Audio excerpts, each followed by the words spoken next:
The young girl was startled by a scream from the room.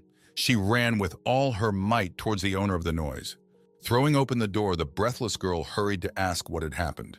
The sight shocked the lady. The leg of the owner of the noise looked terrible, and the whole thing was throbbing. The guy who made the fuss asked to find him a healer to be cured. Shortly before that terrible night, a tired and wounded adventurer named Tucker fled to the settlement. When he reached it, he was happy to the point of tears, because now he was safe and no one was trying to kill him. He knew that the wolves that had wounded Tucker moved in groups, but he didn't know how big they were. The ferocious wolves were ruthless and only wanted to gnaw poor Tucker. With such a huge group, the guy couldn't cope. Every wolf was really strong. They only wanted the poor guy's blood and death. Remembering them, Tucker's body shivered and he was speechless. All he wanted at the moment was to heal his wounds. At the Adventurers Guild, he was met by a nice girl who provided him with a bill for his treatment and offered him a rest. Tucker was really feeling depressed, so he decided to leave as soon as possible to recover. Not having time to move far from the door of the building, a man approached the guy who suggested that he should not go far to find a healer. The stranger, whose name was Houston, introduced himself as a healer and offered his help for a small reward after performing his service. Takeru found this strange and suspicious, so he asked for the guy's healer sign. After all, many people used to declare themselves healers because of the high salaries of these people. Thanks to such pseudo-healers, this distinctive sign of people with healing abilities, which is issued by the Adventurers Guild, appeared. Houston had no such sign, and Tucker hurried away from the brazen liar. The guy, who introduced himself as a healer, noticed a claw wound on Tucker's arm. Tucker slowed his pace and didn't understand what Houston was talking about. As soon as Tucker heard the speech about wolves in the boy's speech, he immediately froze, his whole body trembling and fearing. But Houston did not stop and emphasized the fact that the main character has problems with his ankle, which was the culprit of the encounter with the wolves. The guy was at a loss as to how this man could have known all this, especially in such detail. But Houston didn't let Tucker say a word, and he continued to offer his skills as a healer, which he still didn't trust. The man did not inspire confidence in Tucker, and the wounded hero asked the stranger not to engage in nonsense on quackery. But he didn't let up and said that if his ankle hurt in his sleep, he could go to the hotel where Houston was staying and ask for help. A little later in the church, a priest who bears the mark of a healer healed Tucker's shoulder. The wound healed before my eyes and did not leave a trace on the body of the main character. The priest recited a prayer and announced the amount for the treatment, which was not the most pleasant. Tucker was grateful, and with a satisfied face and a sigh of relief, he left for the hotel. Later in his apartment, he started screaming from the pain in his ankle, which was very hot, and it felt like it was going to burn soon. Tucker begged the innkeeper to find him a healer as soon as possible. He was in shock and didn't understand why the priest's healing couldn't help him. But suddenly he remembered that Houston had told him before leaving that the holy power couldn't heal his ankle. While Tucker was in pain and wondering how to find that strange healer, the same guy walked into his room. A healer with no ability to heal came to Tucker's aid. He told the worker that he would handle the problem himself, to which the girl was grateful. Approaching the protagonist, the healer decided to mock him, because he gave a large amount for treatment, which in the end did not help. Despite the taunts that caused him to grin, he still saves Tucker's sore ankle. However, this time the amount will be a little more than when they first met. Tucker didn't understand why the price of the treatment had suddenly doubled in size. But whatever the reason, the increase in price was only due to the fact that the situation with the leg had worsened. Due to the lack of much money, Tucker offered to give up his sword and said that he could get 200,000 gold for it. The healer agreed to the deal, even though the price of the sword did not match what he had said. Depressed with pain, Tucker was grateful to the healer for his good nature. When the healer began to examine the situation with the leg in more detail, Tucker became worried. He was afraid that he would die. The man next to him said that not all things in the world are healed by holy power. One of those things is the poison in Tucker's leg, which made the guy even more frightened, so much so that sweat ran down his body. The healer gave Tucker a black lingonberry and told him that wolves were most likely to live near the bushes with this berry. They drive their prey into bushes where it is easier for them to kill it, a news that frightened Tucker a lot. The doctor placed a jar of liquid in front of the protagonist, an antidote to black lingonberries. When Tucker saw the knife in the healer's hands, he thought he would lose his leg. But in reality, all Houston needed was to pour antidote on an open wound. In fact, for Tucker, it was excruciating, but effective. A few years ago, Houston entered another dimension without knowing how. The first thing he saw was a bloodthirsty monster that looked like a huge bat that wanted to eat him.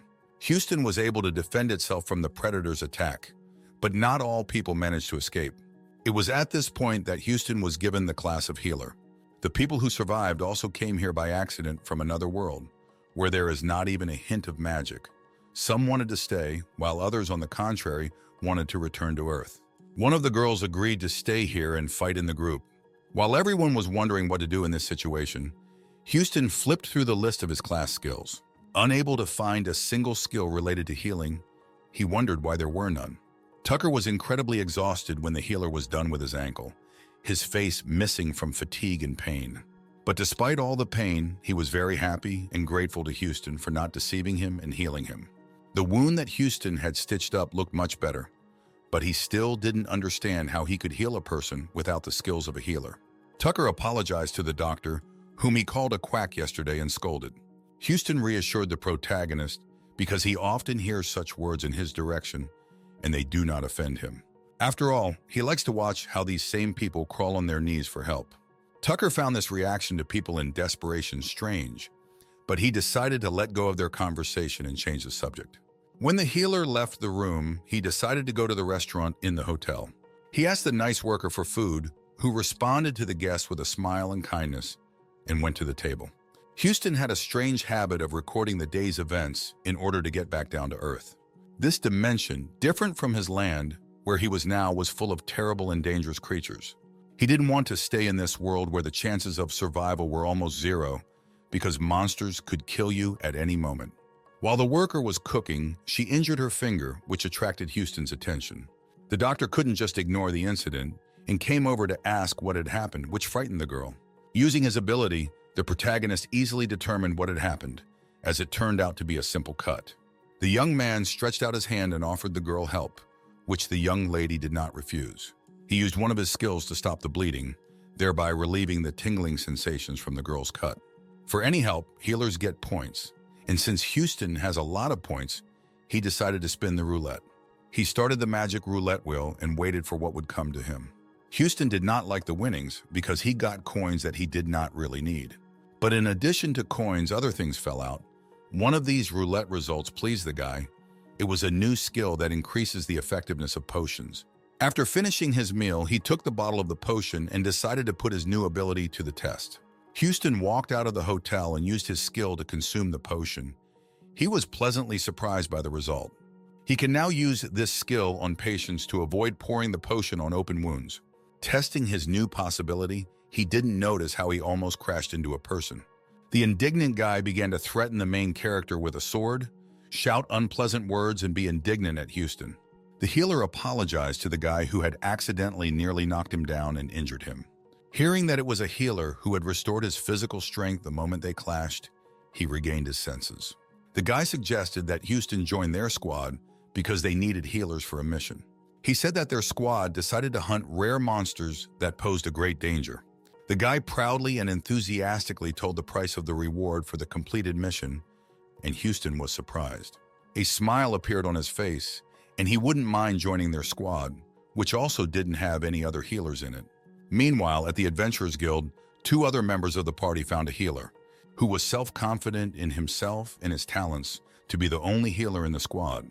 When Houston and Rick arrived, the guy who had offered to join the squad, to the rest of the allies, Rick was surprised. He didn't understand who the third man was.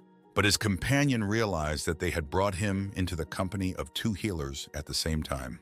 To avoid disagreement, everyone was asked if they agreed that the more people in the squad, the less money everyone gets for the mission. Both healers agreed with this outcome, as they were not too interested in the price of the mission, unlike the skills and items they could obtain. After hearing the answer, Frank and Houston introduced themselves to each other. They were clearly not hostile. The same cannot be said for the second healer, who was angry at Houston's appearance. A group of 5 people went on a mission and talked about the mission and the monster. One of the partners was incredibly happy because now there are 2 healers in their team who will help the guys not to die from wounds. The same could not be said of the second healer He already hated Houston for his presence. This guy decided to talk about all his skills with all his enthusiasm and pride so that the whole squad would admire him. When asked about his abilities, Houston revealed his recent new ability. This displeased the second healer so much that he began to bite his nails in irritation. Houston asked Frank about the monster they were hunting. Their main target is a rare and powerful mind control monster, a sewage rat. The guys from the squad were happy with the easy task because they believed that there would be no problem with the rat. The same can't be said for Houston. He didn't understand why everyone took the monster they had to fight so lightly. Realizing the complexity of the task, Houston suggests that the guys return to the settlement and prepare more seriously. But Frank didn't see the point in wasting time and stressing himself so much over some pathetic rat. He didn't think it would be too strong.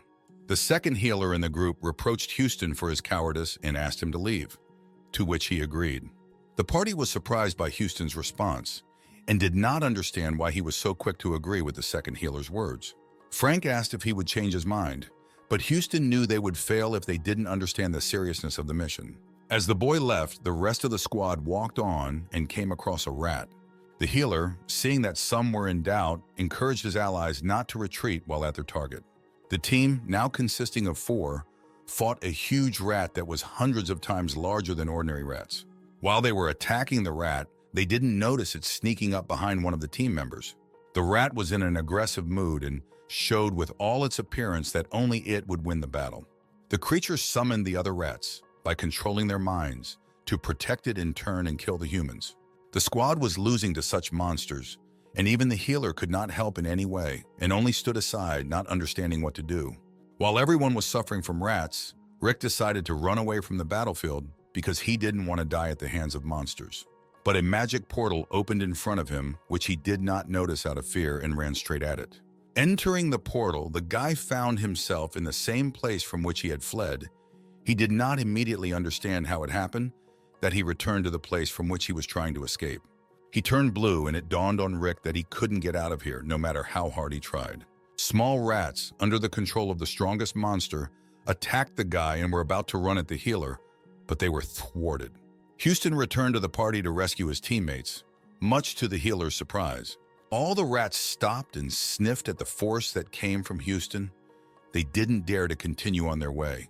Houston asked if the healer could apply his powers now, but the guy warned that he had no mana left and would not be able to use his abilities to the fullest. Houston used his absorption skill to transfer the mana from the potion to the boy, but he thought his skill was mana regeneration. The healer fell to his knees and didn't understand who this guy was or where he got such abilities from. He tried to apologize to Houston. He thought he was a god because of his skill. Houston wanted to say that he had made a mistake, but he knew very well that the guy would burn with shame and would not be able to use the shield skill in any way. The healer created a shield that allowed him to knock the rats away from all the members of the party. Houston attacked the main rat monster in the hope that he would deal with it now, but the rat didn't let that happen, used up all of the guy's mana and continued to attack. Houston is not someone who uses mana in combat, and he ended up killing this monster. After defeating the monster, the guy was rewarded with a roulette wheel, from which he knocked out a new skill.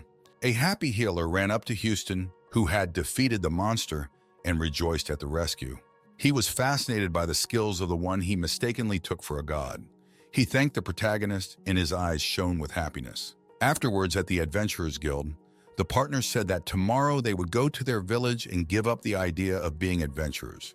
When everyone left, Houston decided to evaluate the find that was inside the rat. At the artifact appraisal shop, the clerk examined the item that Houston had brought him. He was shocked and wanted to get the item for himself, not by buying it, but by stealing it, because it represented a lot. Therefore, the seller decided to replace the find with a less valuable one, until the main character suspected something was wrong and left. Having done all his dirty deeds and was ready to sell the real found item for a large price, he told Houston that the item was worth about 80,000 gold. Houston became suspicious of the lie and poured a potion on the artifact, which immediately reacted with any blood. The knife he used to kill the monster immediately came into contact with the potion, which did not happen with the monster item. The guy guessed that the seller had replaced his find with a completely different one and hit the deceiver out of anger. The salesman's face was shattered from the blows, but Houston used his skills to get rid of the traces before introducing himself. The seller realized that he was trying to deceive in vain because it is almost impossible to deceive healers. He had to tell the whole truth about the artifact, but he didn't feel the joy of the bitter truth. He didn't like it. Houston was surprised when he heard the real price, 6,400,000 gold. The seller was afraid for his life because the guy could beat him even more for lying. Houston was delighted with the find because thanks to it, he could improve his skills more significantly. He asked the seller to print him a ring which would bring more power, thus facilitating any fight with monsters. After visiting an artifact appraisal store, Houston decided to stop by the bar and sit down at a table for a drink, but they were all busy. One of the people, who was sitting not far from the place where the main character was standing, recognized him and invited him to his table. They started talking. They knew each other because they both came from another world where there is no magic. In their conversation, they talked about a skill with a star. Such skills are rare and few people have them. But Houston's interlocutor remembered a guy who had a similar skill. He was very strong because he had a skill with a black star, and he wanted to get even more of it. The interlocutor suggested that such a skill could help them get into their world. Houston was surprised. After all, he really wanted to get to his native land. He was going to learn more about this star. The next day, the protagonist went to the street market. He offered his services to heal people while accepting even an exchange rather than payment in gold. Passers-by didn't really trust Houston. He seemed like a weirdo to them. A girl passed by who recognized the protagonist and laughed at him for not being able to heal. Hearing this, passers-by thought he was a fraud, and every single one of them went away. But there was one girl who was in such a service, she wanted to get help from a healer. She was an ordinary citizen. She wasn't sure if her exchange would be enough. All she had was potatoes. She didn't have any big money or valuable items. But Houston reassured her, saying that there was no problem. The girl was glad of such kindness. She showed her wound, which she received while working with a tool in the field. The girl was afraid of dying because she had heard about a man who was also injured and very sick, after which he died. Houston realized that it was tetanus, a terrible disease that causes suffering if you don't get vaccinated, and you don't have them in this world. The main character began to examine the wound on the girl's arm. She, in turn, was worried. What if it was a serious disease with which she could not be helped? Using his skill, the guy saw that it was not tetanus and there was nothing to worry about. The protagonist told the girl that there was nothing serious about her wound, which she was happy about. Houston gave her an ointment that would cure her hand, but the girl was surprised because she thought it was a potion. But the guy said that it was an ordinary balm and told how to use it. Remembering that the wound had been bandaged with a dirty old bandage and that she probably didn't have any clean ones, he stopped. He used his skill to create new and clean bandages from the grass. The citizen was very happy. She did not suspect that the guy would be able to help her so quickly and competently. Seeing this, the other commoners, citizens with no skills, were shocked. Since the doctor accepts payment in exchange, they wanted to get help because they did not have the opportunity to give a large amount of money to the healers in the guild. For every person healed, and there were a lot of them because everyone needs help, but not everyone can pay a healer from the guild, Houston got points. He was thrilled that he was able to help ordinary people and get points for his work that would help him get useful skills. The protagonist believed that treating citizens was much better than fighting monsters and safer. But while the protagonist was rejoicing at his glasses, he didn't notice that someone had decided to knock over his potions. This citizen turned out to be an arrogant man who called his shop nonsense and mocked the situation. He asked for any potion that Houston had prepared. The protagonist realized that he was a nobleman, but he did not understand why this man was in such a place. Of the medicines that were in its entirety after the defeat by this man, Houston had only a balm. An arrogant and self-assured nobleman named Richard offered the protagonist a job in their family. Houston didn't understand why such a proud family needed a worker like him. The nobleman's guard threw a bag of ingredient for Taiz's medicine. Taiz was once a beautiful area, but now it oozes poison. The ruler of these lands fought monsters to liberate his lands, but he failed and became infected himself. Houston realized that he was the only one who could make a balm at the moment. Richard said that if the protagonist could impress his father, he would provide a much better shop. He was proud of his family and its wealth and said that Houston would be able to be blessed. The nobleman, with a smirk on his face, was already beginning to think that the guy would agree to the deal. But the protagonist refused such a wonderful offer because he did not want to cooperate with his family. Richard didn't appreciate the answer, and he was confused. Enraged, he began to yell at the main character and reproach his father. Houston put the nobleman in his place by refusing because he did not like the nobleman's haughty tone. Their conversation was interrupted by a guy who said that he needed help from Houston, whom both adults had noticed. On his back sat a crippled sister, a bloody bandage wrapped around her arm, and she felt unwell. A sharp sickle cut the girl's finger to the bone so that it almost did not hold.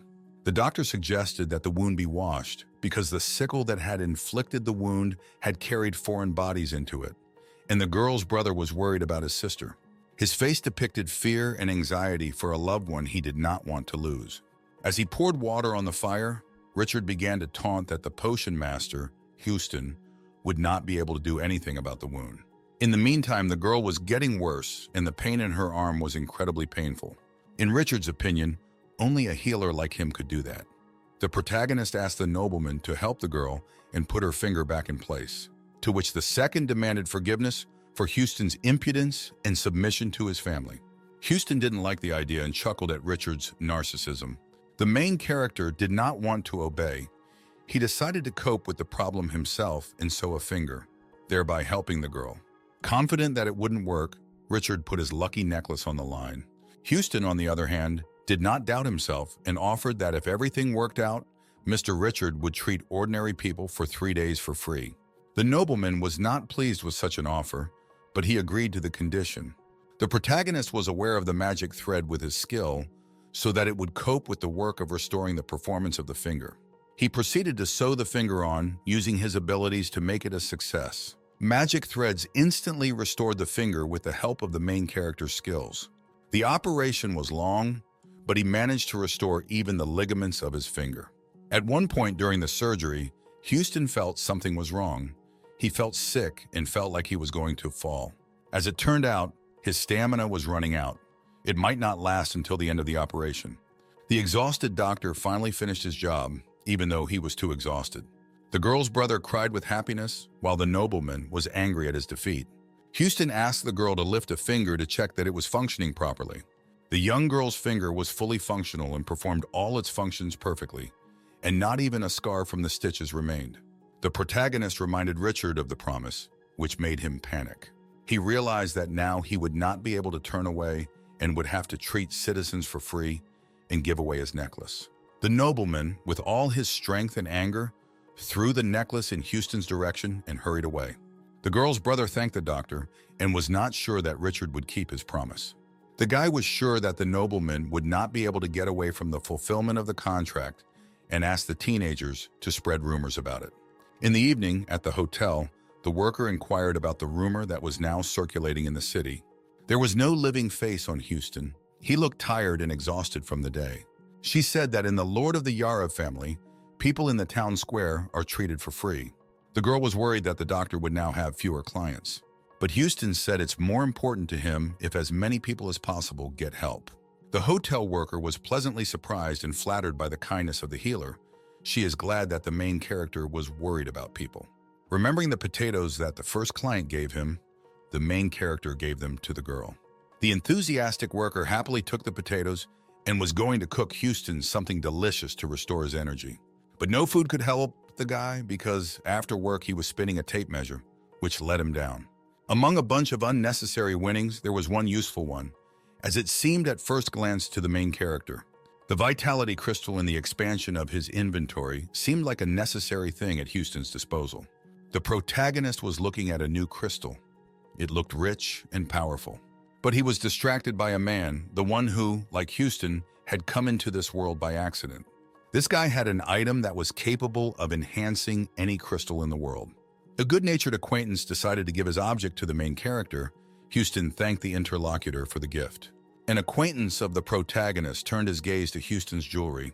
On his hand was a ring, the same one he wanted to sell at the artifact shop. The guy advised the main character to have a good gun store, where you can sell any finds or buy them. When Houston entered the store, he was surprised. This place was not so bad, quite solid and peaceful. The seller greeted the protagonist. Houston said he was there to sell some items. The first item he gave to the seller for inspection, a necklace of good luck, was found to have a crack in the crystal. It dawned on Houston that the crack had appeared the moment Richard threw the necklace. But the seller made the protagonist happy that even in this condition, he could sell the necklace for 3 million gold coins. After that, he asked about the ring, the same one that was worn on his finger, which turned out to be very rare. The seller asked to wait while he checked the history of recent transactions. Houston decided to look around. He wanted to find a weapon that would be useful to him in the fight against vile monsters. In his opinion, he came across a crossbow, and he decided to evaluate its effectiveness. As he scanned the weapon, the message told him to get his hands on the crossbow by any means. Houston didn't understand why he was getting it, and moreover, he didn't understand why the message was sent as if it were a person. He began to think that someone or something was watching him and watching his whole life in this world. Flying in his thoughts and thinking about it, the protagonist got scared when the salesman called him. The main character asked about the crossbow, wondering if it represented something special. The crossbow, as it turned out, it was the Frick's crossbow, was a precious and powerful weapon in the world. The seller also said that this crossbow also comes with a Fricka bag. If you put an item in your bag, it will immediately become an arrow for that crossbow and can be used multiple times. When Houston heard the price of the crossbow at 15 million gold pieces, he knew he couldn't buy it. The seller was willing to sell 1 million less gold if the protagonist bought a crossbow Fricka right now. Houston hesitated and asked how much he would get for his items that he had given to the store for sale minutes earlier. But the price for all the things was not enough to buy a crossbow. Even if he took all his supplies, he would not have enough for a weapon. He remembered the entity that made him get the crossbow by any means necessary and decided to ask him. But of course, no one answered him or gave him money. He was not surprised. The seller offered to register the purchase and reserve the crossbow of the Frick if the guy didn't have money right now. The protagonist agreed to the seller's offer and was very grateful for the understanding.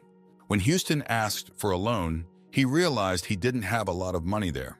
The guy was confident that they would be able to return home anyway, which was not the case in Houston. Later in the Adventurers Guild, the protagonist decided to take on a quest for healers to earn some extra money. The worker said that he could not take such a task because he did not have the sign of a healer.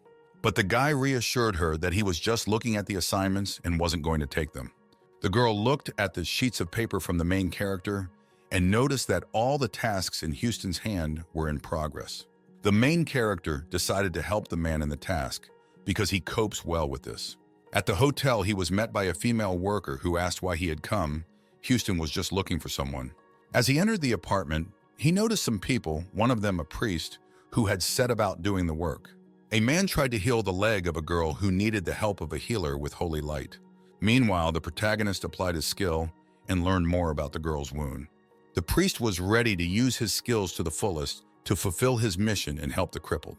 But Houston stopped him, which surprised him, because he did not expect to see strangers there.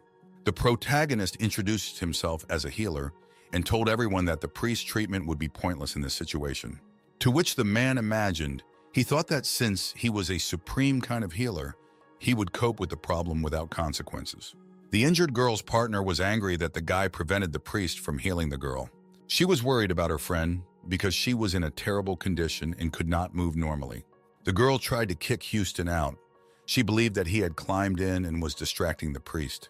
The protagonist smiled at such stubbornness of the girl. He understood perfectly well that the healer would not help them. The priest continued to try to heal the big one, but he still didn't understand why, after all the efforts, the girl didn't get better. He continued to use holy light magic, but there was no result at all. The sick girl did not get better, and the bleeding in her leg did not stop, despite all the efforts of the priest. The girl's partner did not know why none of the healers she brought for her friend could cope with this disaster. Tears came to her eyes, and she was beginning to think that there was nothing she could do about it, and that her friend would only get worse. The victim asked to call the main character, because he knew from the beginning that the priest would not help. But her friend wasn't sure about Houston and thought he was suspicious and strange, because he had burst into their apartment with such a statement. Despite this, she wanted to save her partner and friend. She had to ask for help from the protagonist and left to look for him. After the girl went downstairs, she asked the worker if she had seen the main character. The affable and friendly worker pointed to the next table, where Houston sat with a contented and innocent face. The girl approached the guy and asked if he knew what the problem was and why the priest's strength did not help. But when Houston chided her for coming for help after brazenly kicking her out, she was embarrassed. The girl began to make excuses and say that because of the words, she misunderstood the guy's intentions. She bent her torso in front of Houston. She needed help and had to beg for forgiveness and save her colleague. The girl was worried that the protagonist would refuse after everything she had said to him earlier. At this time, the doctor was already on his way to the patient to examine the wound, find out the cause of the bleeding, and treat the leg. She breathed a sigh of relief because she thought Houston wouldn't want to do her job. The priest was tired and perplexed, but he knew that Houston had come for a reason. The protagonist reprimanded the priest, which embarrassed him and was clearly dissatisfied with the next parish of Houston. The man began to take pride in the fact that he knew how to handle poisons. He guaranteed that the girl had no poison. Houston didn't like the boasting, and he said it wasn't poison at all. He did not wait for an answer from the man and turned to the girl to ask her name. The injured young lady was called Valena. The main character began to examine the wound, and Valena told the cause of the injury. Houston asked, for good reasons and for the sake of clarity of the situation, whether the wound left by the monster caused discomfort and pain. But Valena, without hesitation, replied that the wound did not hurt her in any way. The priest was astonished at this answer and wondered why she had not told her earlier. The man began to assume that the whole problem was black magic, which had left a mark on his leg and could not be treated. The protagonist dispelled all the priest's thoughts, warning that this is not black magic at all. He used his absorption skill and the potion enveloped the girl's leg, thus helping Valena to get rid of the bleeding. Everyone present was surprised by the actions of the main character. No one understood what he was doing and how he did it. The bleeding on Valena's wound stopped instantly, and the priest was shocked. Houston used a potion that he had prepared himself to catch the insect. Valena could not understand what insect the doctor was talking about, because the cause of the wound was a bat bite. The protagonist invited them to take a closer look to see a tiny bite mark. The girl said that her and her companion's wounds were not treated immediately after they were received. Her partner immediately said that the wound on her body was on her arm, and it dawned on her that only Valena had come into contact with water at the site of the bite. The protagonist said that because of the insects in the water, which got into his leg, the wound did not stop bleeding. The priest finally understood the essence of what was happening and the reason why he couldn't help. Her partner was already glad that it was all over and the girl would no longer suffer from the injury.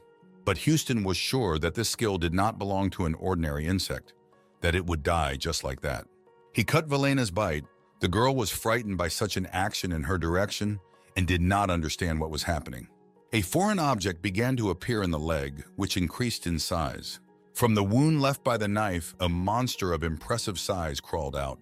The monster fell to the floor near the people and was very angry that it was declassified and torn away from the absorption of blood. Houston said they needed to kill the creature as quickly as possible before it hurt them all. This monster, a leech, was growing before his eyes. The priest did not understand how to cope with it. The leech hurried away from the humans into the sewers so as not to be killed and continue to feed on the blood of other people. Houston demanded that everyone take their guns and help him finish off the monster. He ran towards the leech with a knife, waving it. The main character was about to stab the monster. But the creature was not affected by the blow in any way. Not even a scratch was left on it. It was really strong and sturdy. Houston was not surprised by the power of the leech because the monster had been feeding on human blood for a whole week. The leech eluded the protagonist, wanting to quickly hide from human eyes. Houston is surprised by the speed of the creature. One of the girls ran to the monster to stop the creature and prevent it from escaping into the sewers. She jumped to the top of the cabinet, grabbing it at the edges as the leech raced toward the manhole. The girl thought she had killed the monster and said that she would not let go of the creature that almost killed her friend. But not only did this leech not die, it became even stronger and angrier from such an act in her direction, thereby frightening the girl. Houston threw the monster away, kicking it with all his strength so that it flew into the wall. The girl was frightened by the sudden movements and closed her eyes. The main character continued to attack the embittered leech. He stuck a knife in its throat, but the creature did not stop. The guy realized that in order to defeat the vile monster, a huge blood-sucking leech, he had to continue attacking, so that it would lose all its blood and dry up. The monster jumped away from Houston, who noticed that the leech, which had lost most of the blood it had sucked out, had shrunk in size. The bloodthirsty creature decided to break the window of the inn and escape into the main sewers, where it would be impossible to reach it. The main character hurried to jump out of the windows for a leech. He took a green potion with him, which will help him cope with the monster. Houston swallowed the liquid, and the huge leech was stunned by the magic potion and squealed. The main character ran at the monster at full speed. He had a knife in his hands with which he was going to attack. He swung his knife and aimed at the leech. He managed to inflict several wounds on the body of the bloodthirsty creature. The protagonist was about to deliver the main blow that would save him from the problem with the monster, but the knife broke. Houston was confused. He clearly did not expect such a turn of events. A piece of knife flew near the guy's face.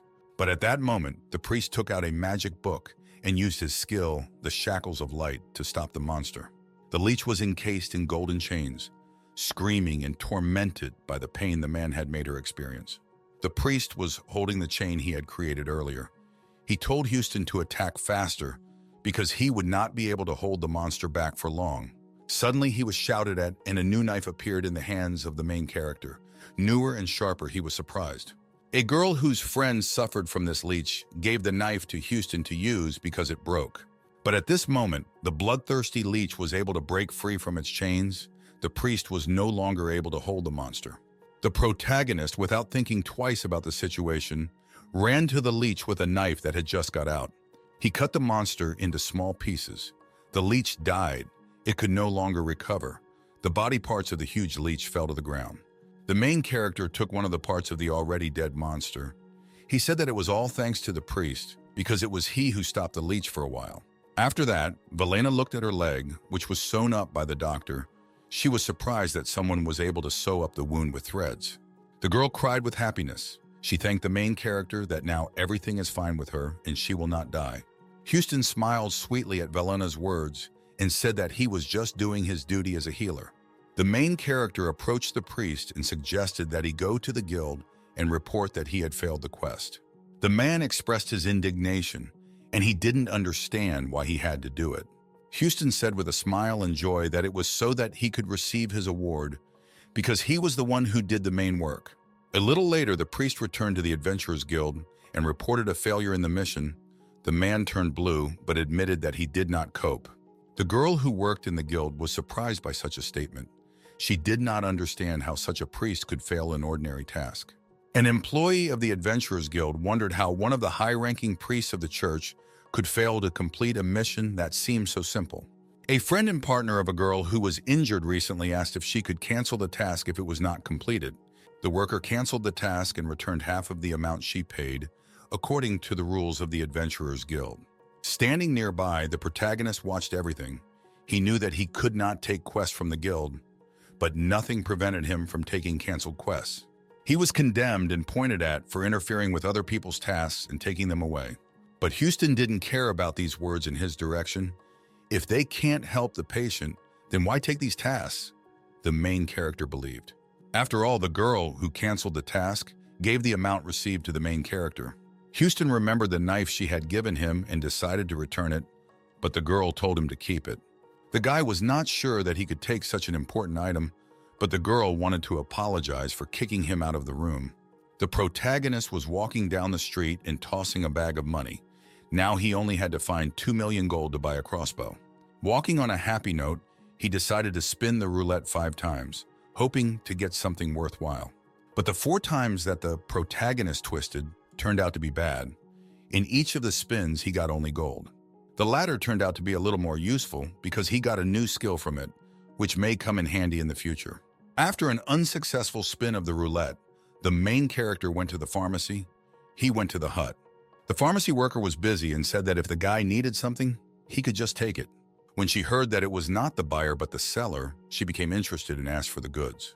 The protagonist put on the table in front of the saleswoman parts of a monster, a leech which he had recently cut. The pharmacy worker examined the leech. She mentioned that due to the many cuts on the monster's body, the price would be low. But the girl took a fancy to the monster's mouth, and the teeth she saw made her interested in buying a leech. The protagonist asked about the price of this monster, to which he was surprised. The monster, which he cut, was worth 3 million gold. She asked Houston to look at the leech's teeth, which are usually black, while this one is white, indicating the rarity of the monster. The girl was glad that the remains of a rare monster could be used to create artifacts. The protagonist agreed to sell his loot. The price of 3 million gold made him happy. They made a deal, and the worker gave the promised amount for this rare monster. After completing the transaction, Houston hurried to the gun store. He threw open the doors of the store, holding a bag of money in his hands. The guy put the bag on the table right in front of the salesman, who in turn was surprised that the customer arrived so late. The protagonist got his precious crossbow. He is glad that he was able to buy this weapon so quickly. He sent the weapon to his inventory for the creature, which was asking for the crossbow, to contact him. A message from the entity appeared on the screen, and the protagonist was glad that everything worked out. But all of a sudden, something began to happen to the screen. The guy was confused. He didn't know what was going to happen. Thinking it was some kind of glitch, the protagonist got angry and started screaming in the air and asking the entity to show itself. The screen reappeared in front of him, but this time he agreed to answer 5 questions that Houston would ask. When the protagonist first got to another world, the continent of Azul, many people like him got here and were killed. But there were also survivors among whom an argument began because someone wanted to go back and someone was satisfied with the new world. The protagonist put forward his initiative. He suggested that everyone find a job that corresponds to their skill, and those who want to return should try to find ways to do it. Houston figured that the creature that was watching him would be able to provide an answer to his question of how to get back to his world. The protagonist's first question was simple. He wanted to know if this entity had transported them to the continent of Azul, to which he received a positive answer. Enraged by what he heard, he hurried to find out what the entity's name was and why it did it. But the answer on the screen was short: yes. It dawned on Houston that this screen could only answer 2 words, yes or no, but not answer the rest of the questions. The next question he wanted to know was if they could find a way back to Earth that was positive. After learning that no one had ever been able to return to Earth, the protagonist decided to cheat. He wrote 2 choices in his book. He assumed that since the screen had only 2 answers, he could choose either the first or the second option. Where the first was indicated by the answer yes and the second was not, he got the first option to his question. The protagonist found out that the entity sent them to this world to get items and points. The guy used his last question and found out that they need to get points. Houston was angered by the fact that an entity had taken them off the ground so that humans would be slaves to farm points. Even though he used all his questions, the guy decided to ask the last one and wanted to know if this entity was the god of the continent of Azul. But instead of the long-awaited answer, all the accumulated points were taken from the guy. He was very surprised. The angry protagonist did not expect such an act in his direction. He demanded to return all his points that he had been earning for so long. Houston decided to kill the one sitting on the other side of the screen in every possible way and transported ordinary people into his world. At this time, a new task appeared on the screen, which he was given in exchange for all his points taken. The protagonist realized that the entity feeds on the glasses. The absorbed glasses help control its system. Exhausted the next morning, the hero was in a rumpled state. His bags under his eyes had grown several times. For completing the task with the crossbow freak, the main character received a coupon for 5 free spins of roulette. Houston has lost some stat upgrades and a new skill related to freaks after whom the crossbow is named. While the protagonist was having breakfast, his old acquaintance came into the room. His appearance was no less tired than Houston's. The guy happily greeted the protagonist. He was glad to meet Houston. The main character told about everything he could find out at the roulette wheel, to which the guy was very surprised. The guy sobbed with happiness and grabbed Houston's robe. He also wanted to return to his native land. Houston said they needed to get 5,000 points to complete the task and get closer to the truth about how to get home. The protagonist said that he can hit and heal a person multiple times, thereby earning points. He asked John, that was the name of an acquaintance, to help with the task and become his assistant, whom he would treat. Houston thought it was a good idea to ask a fellow human being to help him with his mission to return home. John agreed to the deal with a smile on his face. He was ready to take a risk for the sake of the main character. Houston had no doubt that his acquaintance would agree to fulfill his proposal. He knew that the guy was kind. In the meantime, the acquaintance took a knife in his hands and wanted to injure himself. Houston did not immediately understand why he took the weapon. He swung the knife and cut through his arm. The pain he was experiencing was too much. The protagonist said that self-inflicted wounds do not count as a system and do not give points for it. After that, the guys went to the Adventurers Guild because they needed tasks related to monsters. From these creatures, wounds were counted as points. They were greeted by a guild worker who was friendly until she saw that this was the same quest destroyer. In her eyes, the protagonist seemed to be a villain who had once again returned to the guild to destroy another quest. She was really angry and decided not to let Houston destroy someone else's mission. In the meantime, the guys went to the task board and found a couple that could help them. The protagonist and his acquaintance emphasized the fact that there are many more tasks with monsters. A female worker approached them, and John was frightened by the sudden appearance of a girl behind them. She revealed that due to the peak of the monster seasons, the guild began to regularly issue quests to clean them up, as well as the fact that they set up a camp for adventurers to do so. The main character was glad of this opportunity because there will probably be people in the camp who need the help of a healer and agreed to take one of the tasks. The guild worker was glad that she was able to prevent the destroyed mission. Having taken the necessary task, the protagonist and John went to the camp where the other adventurers were. The guys were met by a young man. His name was Val. The guy was happy to meet new allies and told them that they would be rewarded for the number of monsters killed. Val said that most monsters are harmless, but there are also very dangerous ones. He asked the guys to be careful. But neither the protagonist nor his partner were frightened by this information. They were confident in their abilities. The boys came across huge, bloodthirsty creatures, iron moles. Their claws were huge and made of iron. Houston realized that the monsters had followed them as soon as they left the adventurers' camp. Using his new weapon, a free cake crossbow, the guy dealt a fatal blow to one of the moles. John saw a monster that tried to attack the protagonist. It crawled out of the ground and was ready to cut Houston into small pieces. The iron mole unfurled its huge, sharp claws, ready to destroy anything that came in their way. John got stuck in front of the monster's claws, covering the protagonist with his body, thereby taking the entire blow on himself. 4 arrows flew into the guy's back. He was not ready for such a thing and fell into an instant shock. But Houston, whose arrows they were, warned that he had created an arrow potion that could heal. The fight continued.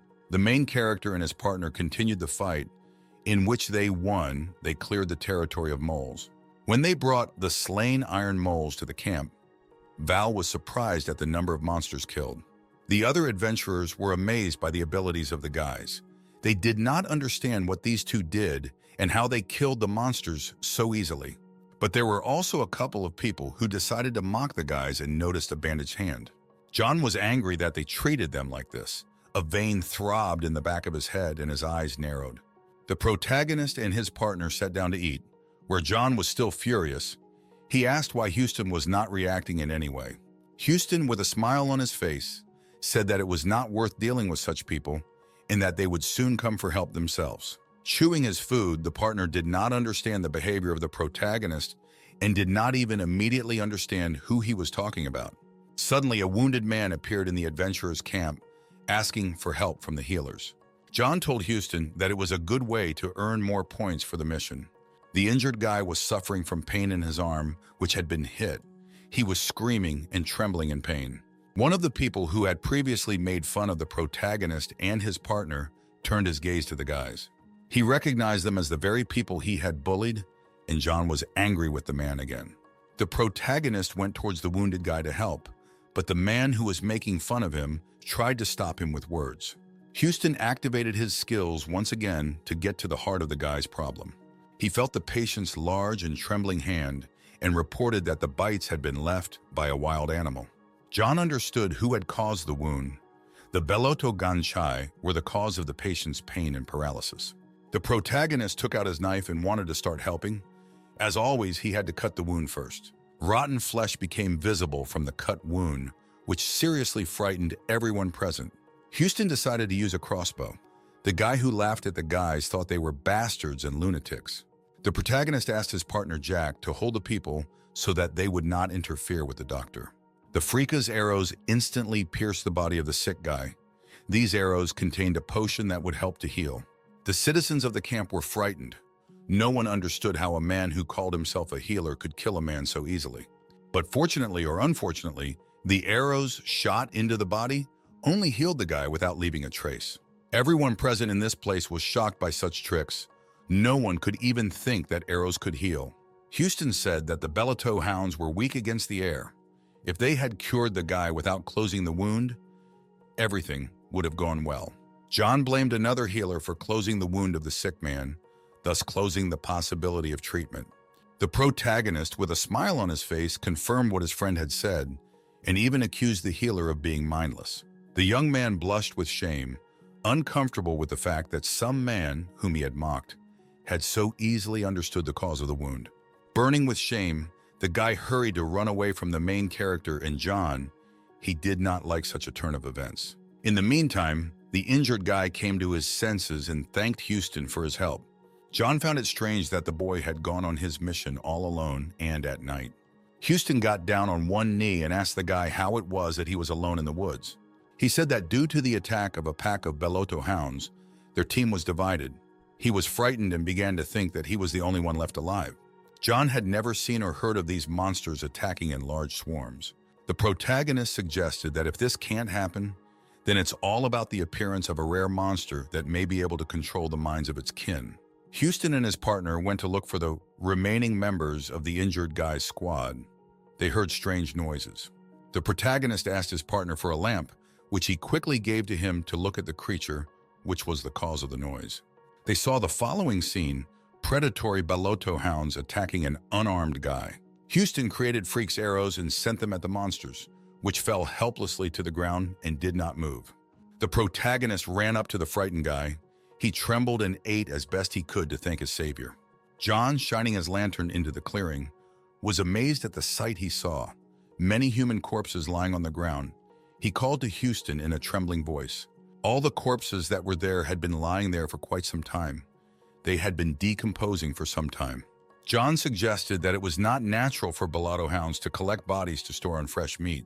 The only conclusion Houston realized was that the rare undead called the decomposed Bellato hound was the one that ate rotten meat.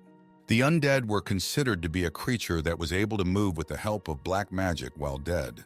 At this moment, a pack of monsters flew at full speed towards the frightened man on the sidelines. But John blocked their way. He protected the poor guy by brandishing his sword. An ode of the creatures attacked Houston's partner from the sidelines. John sensed something was wrong, but it was too late to defend himself in any way. The protagonist shouted at an acquaintance to duck. He wanted to attack the creature. Magic arrows flew past the boy's head and pierced the body of the Bellato hound, from which it died. After killing the monster, the protagonist shot arrows with a potion at his partner. With a smile on his face, he said it was a simple vaccination, but John asked him to warn about such antics in advance next time. As he continued to fight and kill the monsters, Houston turned his gaze to the main monster, who was calmly standing to the side. He still couldn't figure out what this monster was up to. The protagonist had the feeling that she was waiting for the death of her pack. With its barking, the creature summoned even more of its brethren, who tried to kill the main character without stopping.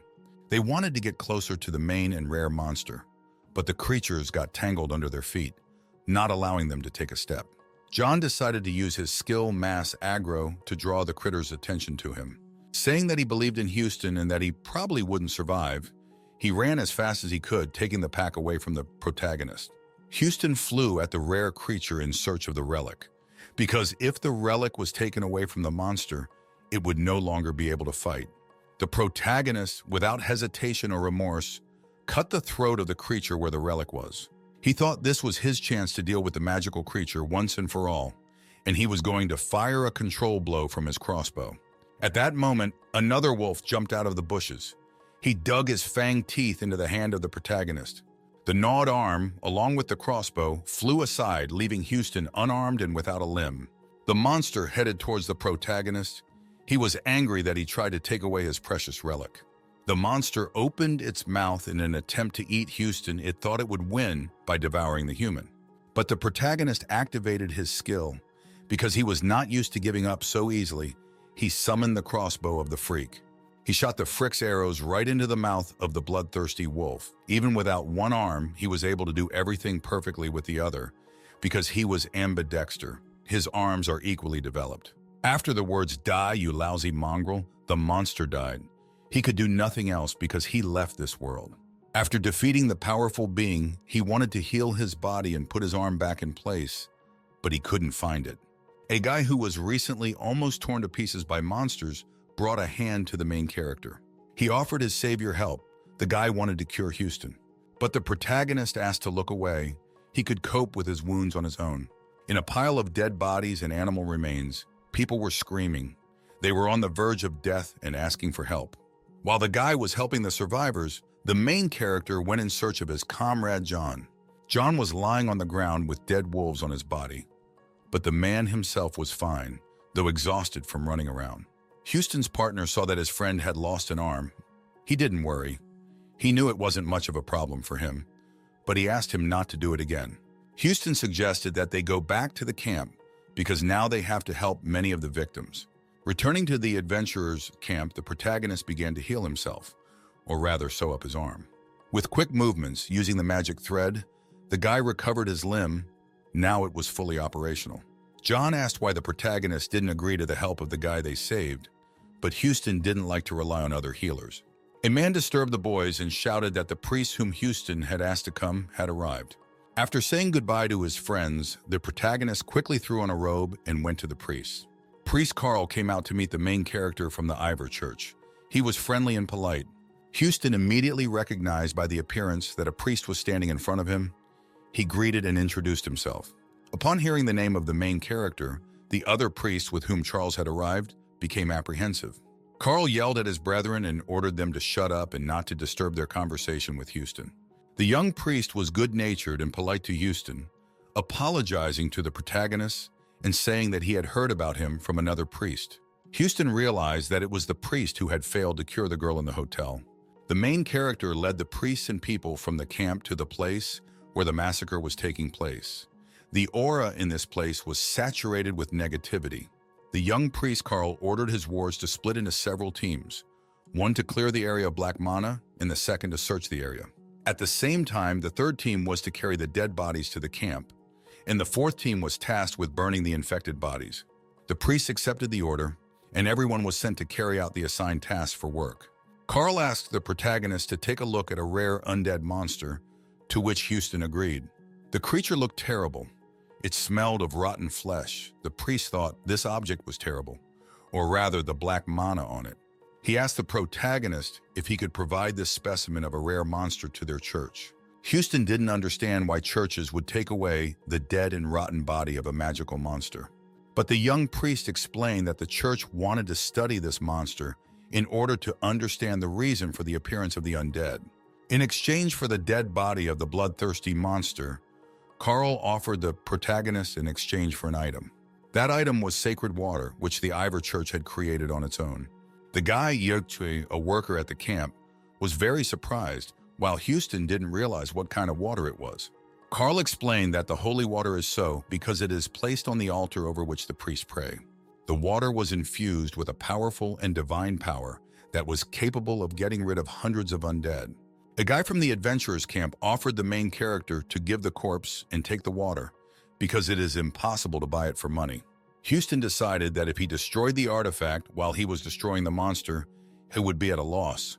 But if he was given the opportunity, it was a chance to get something worthwhile, so he gladly accepted the priest's offer and handed over the wolf's corpse.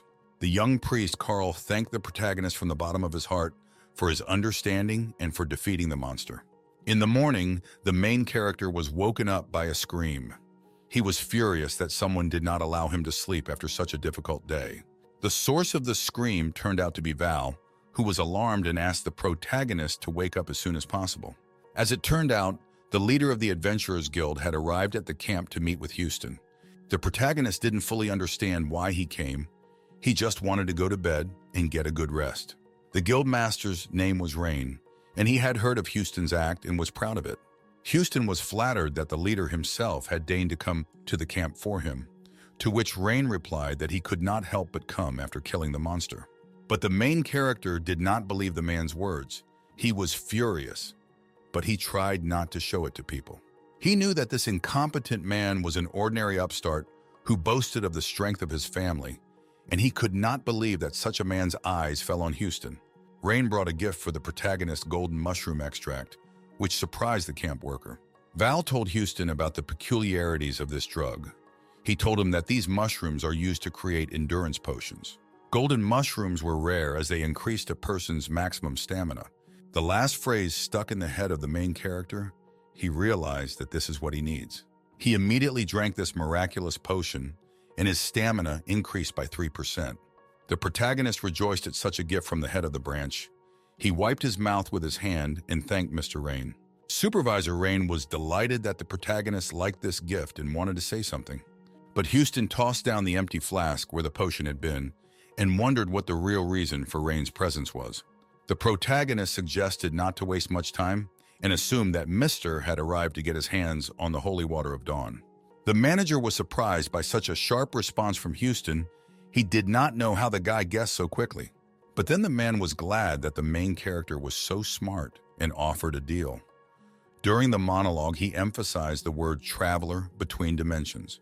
The protagonist was in shock. He could not understand how this man could know that the guy came from another world, because only people like him knew about it.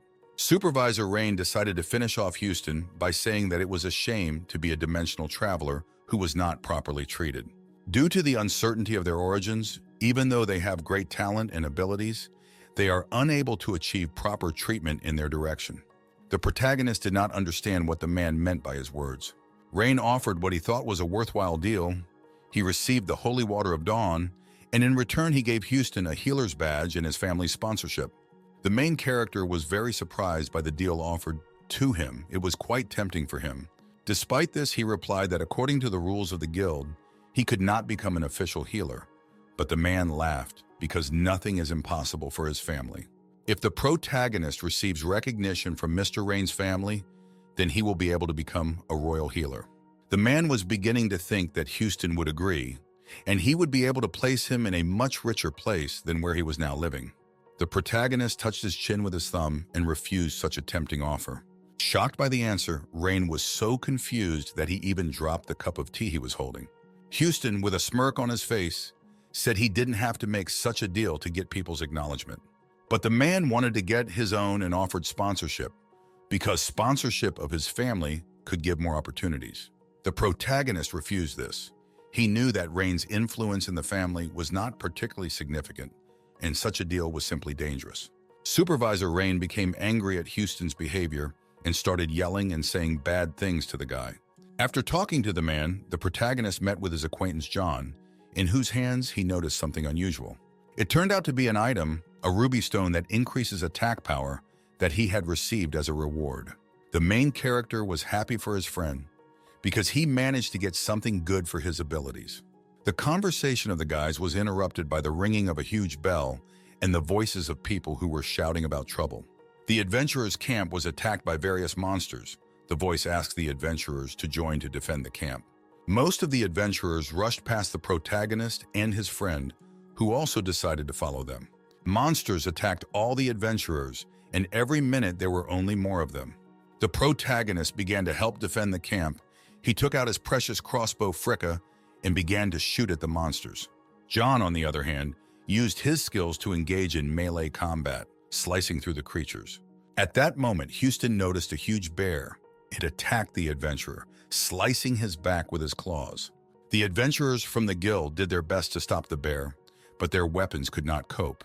John guessed that the stone weapons could not harm the bear, but the protagonist did not despair. Houston created arrows from the claws of a mole, which he had recently destroyed, and these arrows were made of steel, just like when that monster was. The newly created arrow instantly pierced the bear's skin. All that remained was to finish off the monster. John cut the spot where the arrow had hit even larger to make it easier to deal with. Houston ran to meet him and jumped above the bear, the sun behind him shining on the monster's eyes. Using the throwing skill, the main character threw his knife at the huge monster, then fell breathlessly to the ground. John was glad that they were heroes, that they had defeated the monster, while Houston opened the roulette. A friend tried to stop the protagonist from scrolling, Because he knew that nothing good would fall out of it, Houston hoped for the opposite. But the results of the roulette did not live up to the hopes of the protagonist. He was depressed, and John said that he tried to stop him. At that moment, Val yelled at the boys. He yelled for Houston and John to wait a second. Out of breath, the guy caught his breath. The main character asked what the guy needed, and he just thanked the guys for the work done. Camp worker Val gave the protagonist and John a special reward from their camp, a voucher to the tavern. The guys were surprised. After accepting the gift, the boys went to the bar, the same gift from Val, to drink to their victory. At that moment, one of the people in the bar noticed Houston, who attracted the doctor's attention. The protagonist was surprised, but when he looked at the source of the noise, he remembered the young man. That man turned out to be Tucker, whose ankle was healed by the doctor, and the guy was glad to meet him. John asked the protagonist if he knew the man, to which Houston, holding a glass of alcohol, replied yes. Tucker was grateful for the doctor's help and brought him a bag of money, as he didn't have the money to pay for the treatment last time. The main character was surprised and remembered that he did not take money from the guy for the treatment of his palm that time, but only a sword. Houston handed Tucker the sword he'd been keeping in his inventory, and Tucker flinched. Tucker was glad that his beloved and precious sword was now back in his hands. He cried with happiness and hugged the weapon. As the three guys sat together and talked, Tucker asked if the protagonist and his partner had some time. The guy handed out a piece of paper with a task in which he had to assemble a squad to go to the portal of the dungeon, which had recently appeared near the settlement. Tucker was sad because he couldn't go on a mission because he had a debt that had to be repaid, and John said he shouldn't borrow money from the guild. The protagonist asked his partner what they should do, and John agreed to go underground. Tucker was beaming with happiness. He knew that these people were kind and would gladly help him. He could rely on them. 3 days later, the protagonist and John went on a mission, and Houston said he got something worthwhile. John was shocked, surprised that his friend was able to get something that could help him. The item in question is a new skill that allows you to return one of the used arrows back to your inventory. The protagonist said that the day before he met with a healer, whom the guys rescued in the forest, and he blessed him. Houston decided to try his luck as it increased after the blessing and knocked out this skill in roulette. After that, the guys were met by a girl named Tina, the same one who gave Tucker a piece of paper with an assignment, who was also his cousin. The main character introduced himself, and John was depressed. He wanted to get as much gold as possible, but apparently he would not succeed.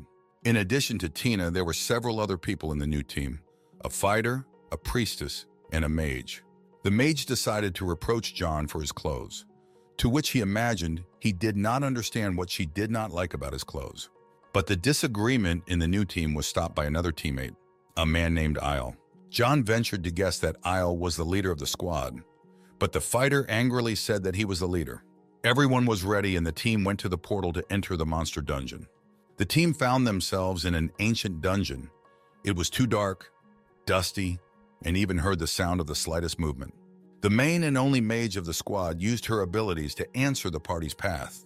Moving forward, the protagonist noticed that every particle of the dungeon had been decently destroyed.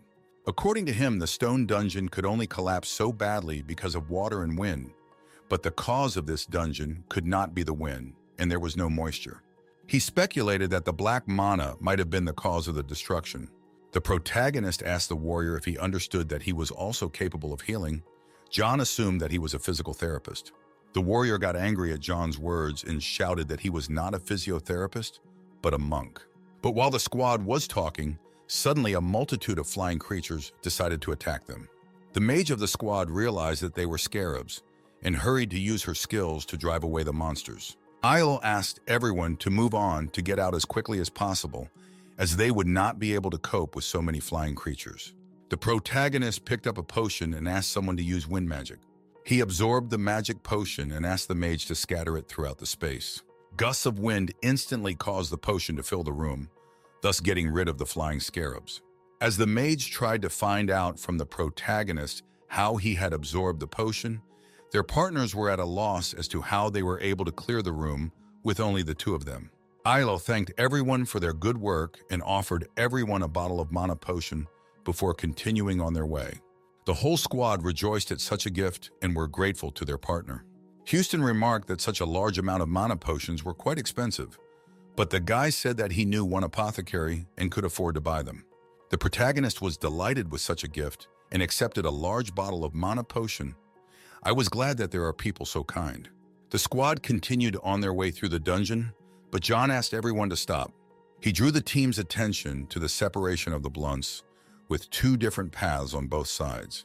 The fighter was furious, but noticed that the priestess was suddenly frightened by something and asked what had happened. The girl replied in a trembling voice that there was something terrible in the left path. The left path emitted incredible black mana, which frightened the girl so much. The monk did not want to follow the sinister path, which made him uncomfortable. He suggested that he go along the right branch. But the protagonist heroically said that they should choose the left path and find out the reason for the appearance of black mana. The squad leader was angry. He didn't want to risk his life or the lives of his allies. He grabbed the protagonist by the collar of his clothes and shouted that he was going to certain death. John and the second girl in the squad tried to stop Monk and let Houston explain his choice. The other girls in their squad agreed with the guy. They didn't want to lose their lives with such a senseless decision. The squad leader threw the protagonist aside and said that if he wanted to go to this sickening place, he could go alone. Half of the group, the commander, the priestess, and the mage, set off toward the right path. Tina asked if everything was okay with the protagonist, but he only asked why she didn't go after her squad, to which he was told that he must have a good reason for such a decision. The protagonist was glad that the girl trusted his decision. He also asked Isle why he didn't leave. Mr. Isle, with a kind smile on his face, said that he should trust the healer. Meanwhile, the second team, which went to the right, did not encounter a single monster on its way. The squad continued to advance on its way, the commander wondering what was happening to that guy now. The warlock of the squad could understand why Tina had stayed with the protagonist, but she didn't understand Isle's intentions at all. Suddenly, the monk stopped in place. He heard very strange sounds that came from the far corner of the corridor. The guys were trapped in black mana, which wanted to destroy the now three-man squad. A young priestess girl stumbled upon something that pierced her leg, infecting her with a curse. And now, if they don't return to the protagonist, she won't be able to survive. The captain of the squad tried to use his sacred power to heal the girl's wound, but he failed. Luckily, at that moment, the protagonist came, who was sure that there would be traps along the way. The guy was very surprised by Houston's appearance, as he did not expect him to come after their quarrel. Tina also followed the protagonist. She noticed that the magic seal that activated the trap had been removed.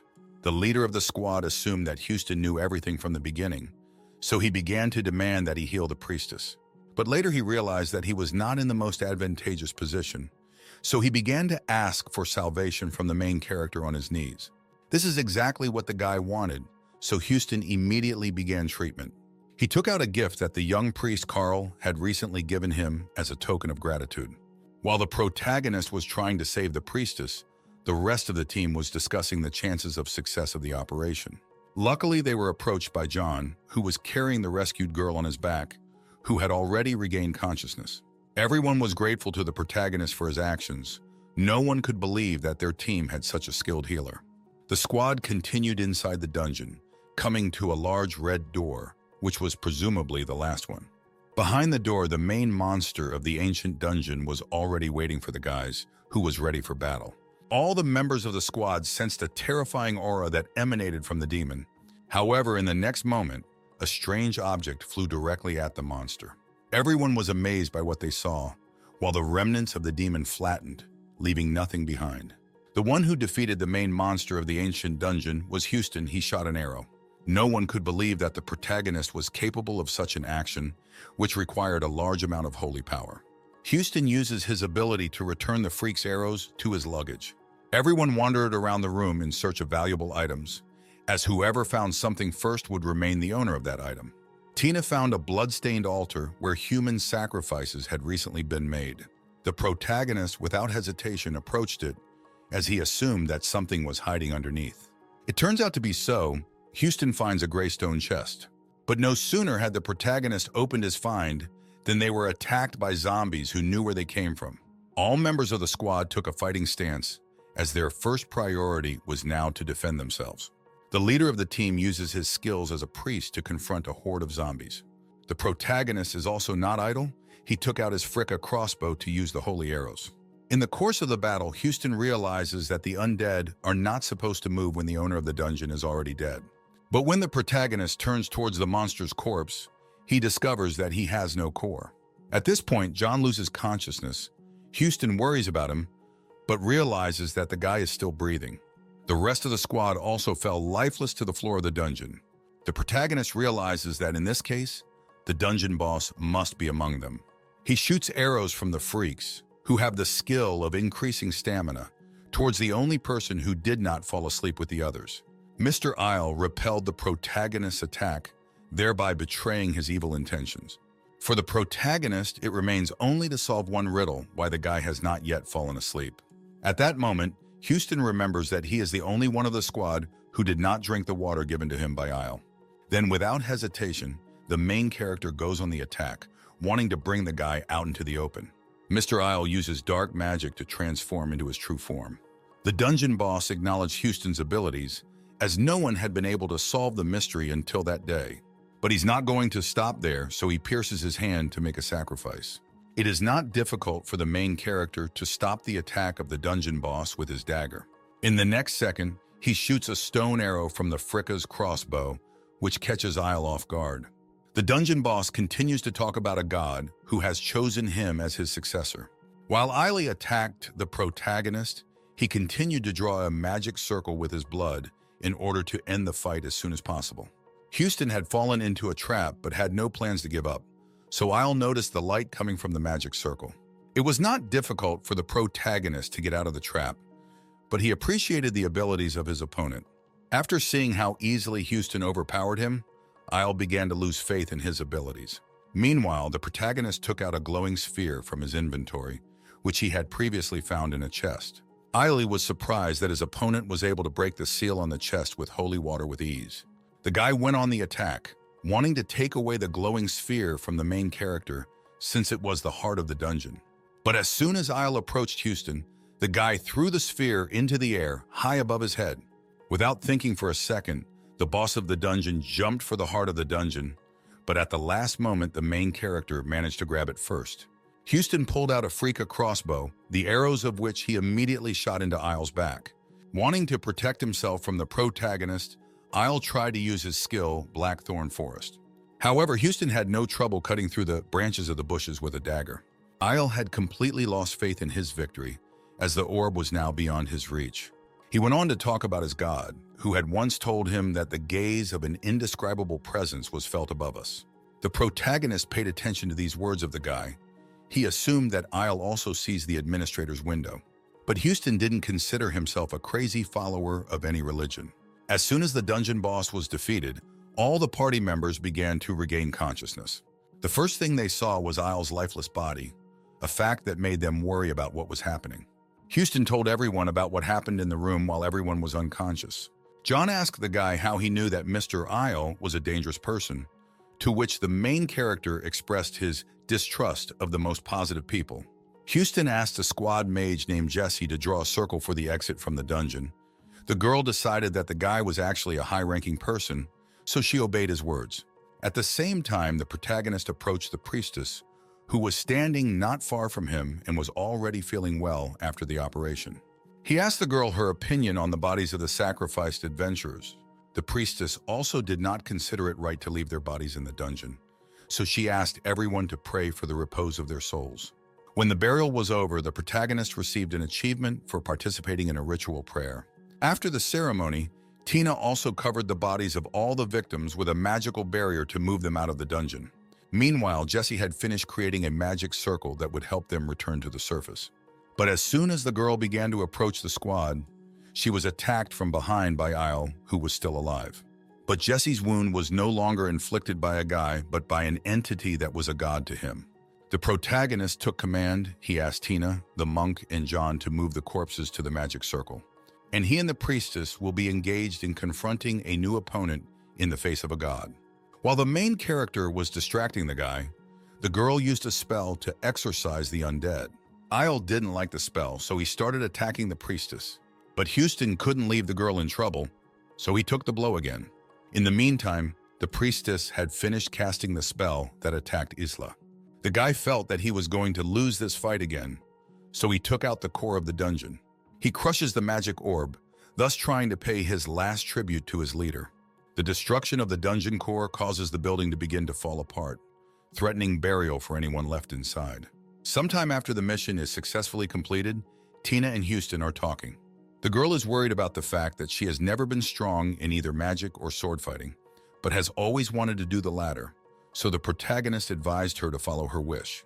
The monk and priestess went to give the guild a task, and their team was disbanded in the friendliest way possible. Only Houston, Tina, and John remained, and wondered what to do next. The girl said that she wanted to follow the advice of the protagonist and become a swordsman. So Houston gave her a letter and directed her to a swordsman he knew, whom he considered one of the best in the business. When Tina left, Jessie approached the guys and asked them to wait as she had a conversation with the guy. It turns out that Houston has been invited to the Wizard Tower to discuss the latest events with him. Professor Tansel was accompanied by a professor of the Dark Tower named Charlie, who called the protagonist for a conversation. The Tower of Dark Wizards was in the business of seeking the proper use of black magic. Charlie asked the protagonist to exchange items from the dungeon, which he found very valuable for his research. As an exchange, he offered several items from his personal vault. The main character was interested in one object that stood out from the rest of the things. As soon as Houston turned the key on the statuette, it began to play a strange melody. Charlie was embarrassed by what was happening, as the item was a gift from his friends. But the protagonist noted that the statuette restores stamina. In the end, in exchange for Isla's ritual dagger from the dungeon, Houston received several scrolls. He found the exchange useful as he needed scrolls of potions and ingredients, including the recipe for the freeze potion. The protagonist asked John if he wanted to stay in the tower for a while longer. Houston wanted to make the most of the time he spent visiting the tower, so he went to the potion shop. One of the workers in that store was mixing a decoction for the protagonist, but unexpectedly, he asked not to put a certain herb. But apparently the guy decided that he knew more about potions, so he didn't listen to Houston. John felt that the people working in this store were rather rude and he had no desire to visit the place anymore. However, as soon as the guys began to move away from the store, an explosion thundered behind them. Store workers could not understand what had caused such a loud explosion. The guy who brewed the potions tried to create a magic shield to protect himself from the smoke. But the object he created did not last long. The smoke after the explosion dissolved it. The guy realized that he could not resist this force, so he tried to escape from the store, but he was stopped by Houston, who blocked the road. He told everyone that the explosion was caused by a fragrant herb that was not dangerous in itself. However, with each inhale, with the absorption of smoke, the mana inside each mage begins to melt. As soon as the protagonist finished explaining the situation, one of the store employees vomited mana. This caused a massive spike in panic, so everyone inside the room tried to escape. However, the protagonist wasn't going to let them leave the store, so he had to use force. Everyone in the room realized that if they let the smoke out, then all the devices in the mage tower would become unusable.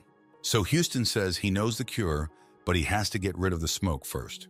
The protagonist is well aware that the longer he waits, the more mana is spent by mages, which is critical for such people. Store workers fell to their knees in front of Houston, begging him to help them heal. It was these moments of power over other people that the protagonist loved in his work as a healer. Houston distributed one of the ingredients for the potion to each person. In the meantime, he was busy mixing them in the right proportion for the potion in a large ladle.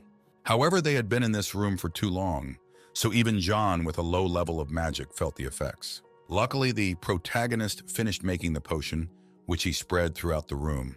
The fumes emanating from the potion turned the smoke into jelly-like balls, thus making it convenient to collect. Houston also made healing potions for sorcerers while they put the marbles in baskets. The protagonist was approached by the guy who was the initiator of the explosion to apologize and ask why the protagonist mentioned the fragrant herb if he put the coastal herb in the potion. As it turns out, most of the ingredients are delivered to the store from the mage's tower, and the large amounts may have contributed to the coastal herb becoming fragrant. The main character realized that something strange was happening in the greenhouse of the tower, so he quickly went there.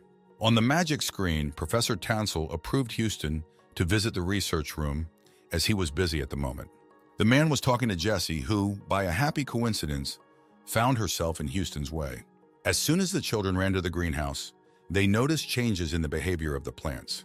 Jesse noted that all the magic circles that supported the magic circle had been destroyed, and the mana level in the room was quite high. Meanwhile, one of the plants attacked John, but at the last moment, the protagonist saved the guy. The plant turned out to be Martin's ivy, which evolved into a monster due to the large amount of magic it absorbed. In an effort to protect Jesse, John severed the branches of the plant with a single slash of his sword. But instead of the old branches, new ones grew. Thereby, the guys realized that ivy can regenerate. The protagonist also attacked the plant with his Freaka crossbow, but his attacks had no effect either. However, Houston noticed that ivy's regeneration rate differed depending on the nature of the damage. Jesse tried to attack the plant again with fire magic, but that didn't work either. The girl was about to call for help, but the main character took out jelly balls that can melt mana. The plant absorbed these orbs and spread the smoke throughout the greenhouse, making itself incapable of absorbing magic. However, the guys also lost the opportunity to use their abilities. They only had to use their physical strength. John is good at sword fighting, so he attacks ivy roots to keep him at bay. Meanwhile, Houston attacks with a dagger from above, aiming to attack the ivy in the heart. After the protagonist defeated the plant, the guy asked the girl to take them to the main magic circle. However, the slab was destroyed, which meant the fact that the magic circle could not cope with the mana level in the greenhouse.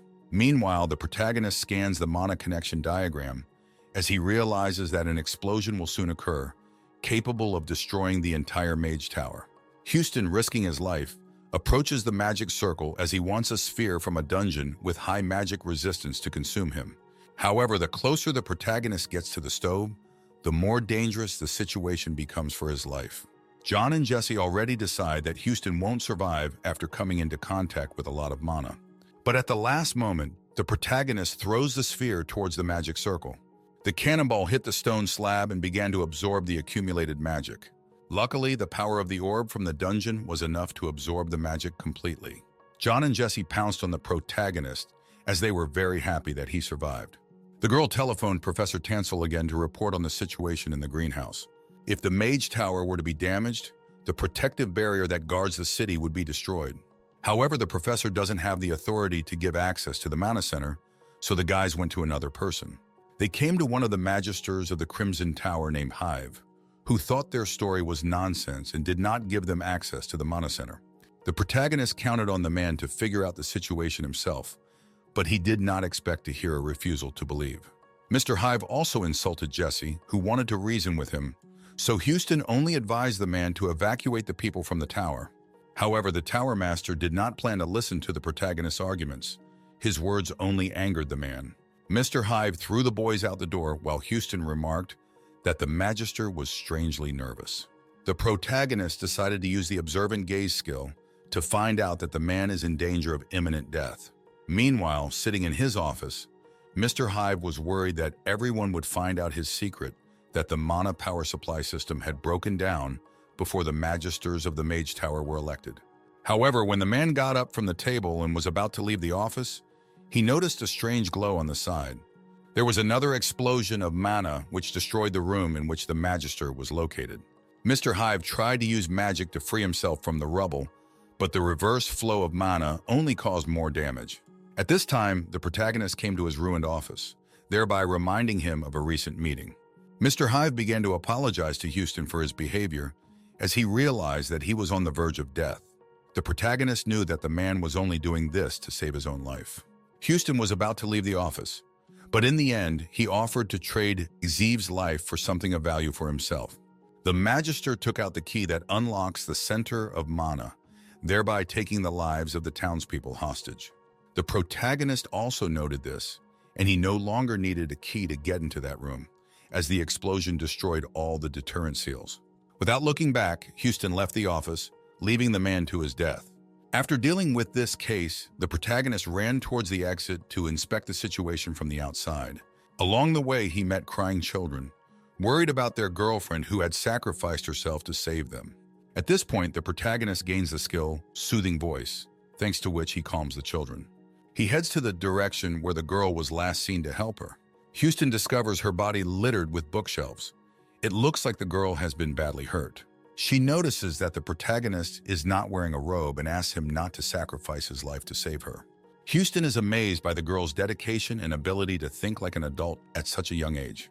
As such, he uses his ability to stop bleeding despite the reverse flow of mana, as he is a defective healer. The protagonist had rescued the girl from under the rubble and was now heading towards the exit. However, he had to brake abruptly in the middle of the path as he saw that the stairs in front of him were destroyed. Then Houston had no choice but to tie the girl to him and jump out of the crack in the wall. As soon as the guy flew down, a strong explosion thundered behind him. The main character wanted to save the girl as he saw the future of the continent of Azul in her face. However, Houston didn't plan to die. He had a plan to survive a fall from a great height. He took out a Freaka crossbow and shot a stone arrow at the wall of the Scarlet Tower, at the end of which was tied a rope from a bandage. Fortunately, the protagonist's mount withstood the load placed on it. Everyone watched Houston. In the end, he saved his life and the life of the girl who stoically withstood all the terrible events. As soon as the protagonist's companion found out that he was going to the center of mana, she gave him a scroll that contained useful data. The girl was approached by her friends, who had been worried about her life all this time. Meanwhile, the protagonist headed to the mana center to sort out the current problem. When he arrived at his destination, he found Jesse and John lying unconscious on the magic circuits. Professor Tansel was also in this room. He warned the protagonist that the mana center sucks mana. However, Houston was confident that the mana center would not be able to harm him, since he was a defective healer. The central crystal was completely out of control. Meanwhile, the protagonist shot it with a crossbow. But Houston's arrows had no effect on the center of mana. He dissolved them with a protective barrier. Now it was the crystal's turn to attack all potential threats, among which was the protagonist. Luckily, Houston was able to defend himself from the mana bullet with a dungeon core, the only damage to him being a small cut on his shoulder. Professor Tansel noted that scented herbs would not help against mana that had already been molten. The crystal began to attack the protagonist again with the magic power that he had been collecting for a long time. Professor Tansel couldn't figure out what Houston's plan was if he had only made the center of mana stronger. At this time, the protagonist did not look very worried. He went on the attack.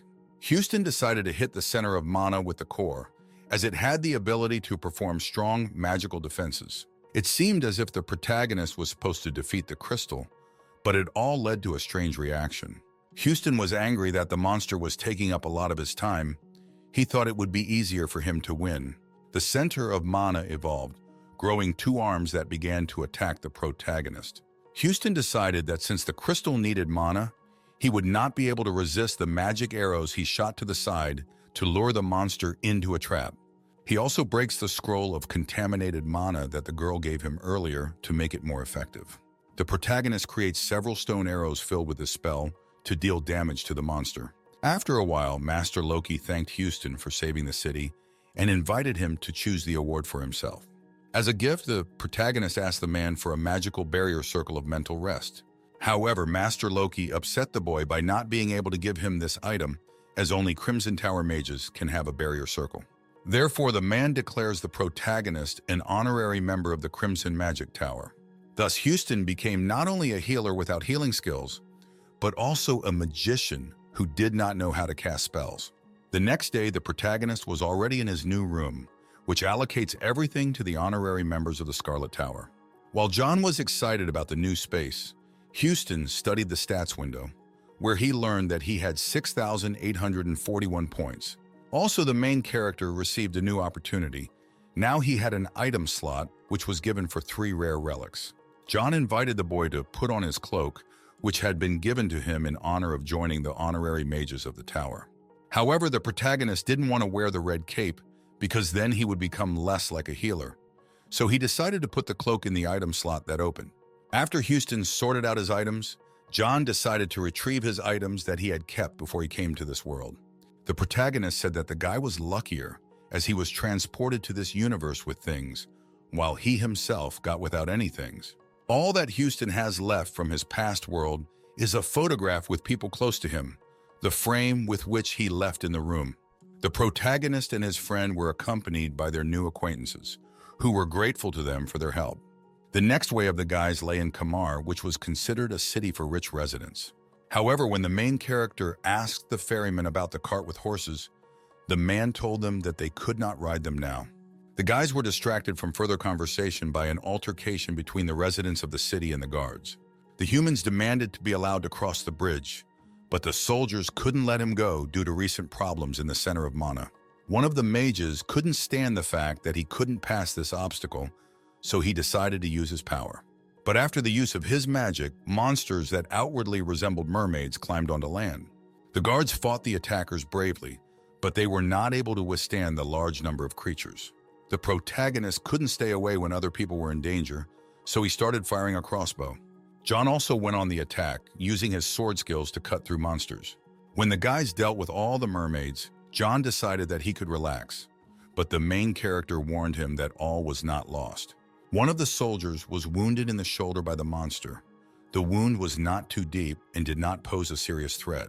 However, at some point, the guard's hand began to throb, and the skin turned blue and overgrown with thorns.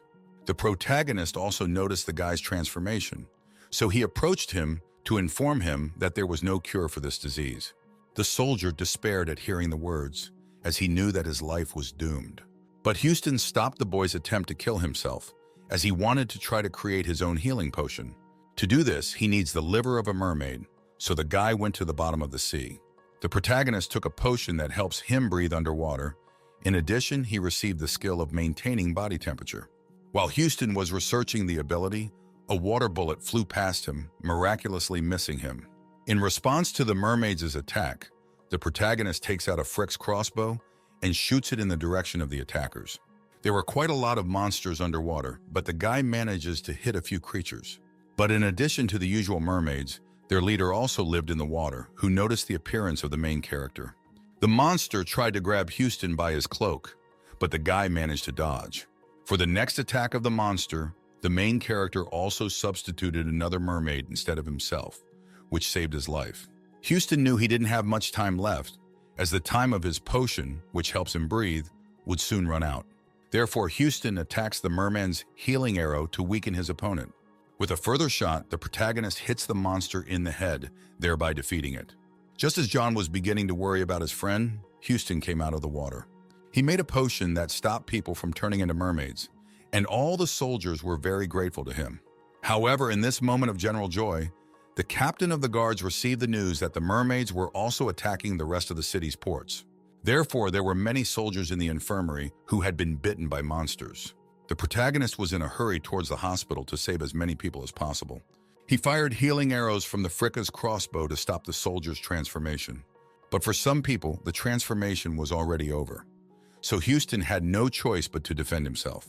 John was also in the infirmary. He fought with the protagonist against the mermaids. Houston found himself surrounded by monsters and in grave danger as his hand was occupied. However, the guy was saved by John, who sacrificed himself, exposing his shoulder to the blow of the merman. The protagonist freed his hand and was able to shoot the monster, so it was the last creature left alive. John was annoyed that his sword had broken so easily under the mermaid's bags. The commander of the guard arrived at the infirmary. He was upset that several of his subordinates had died.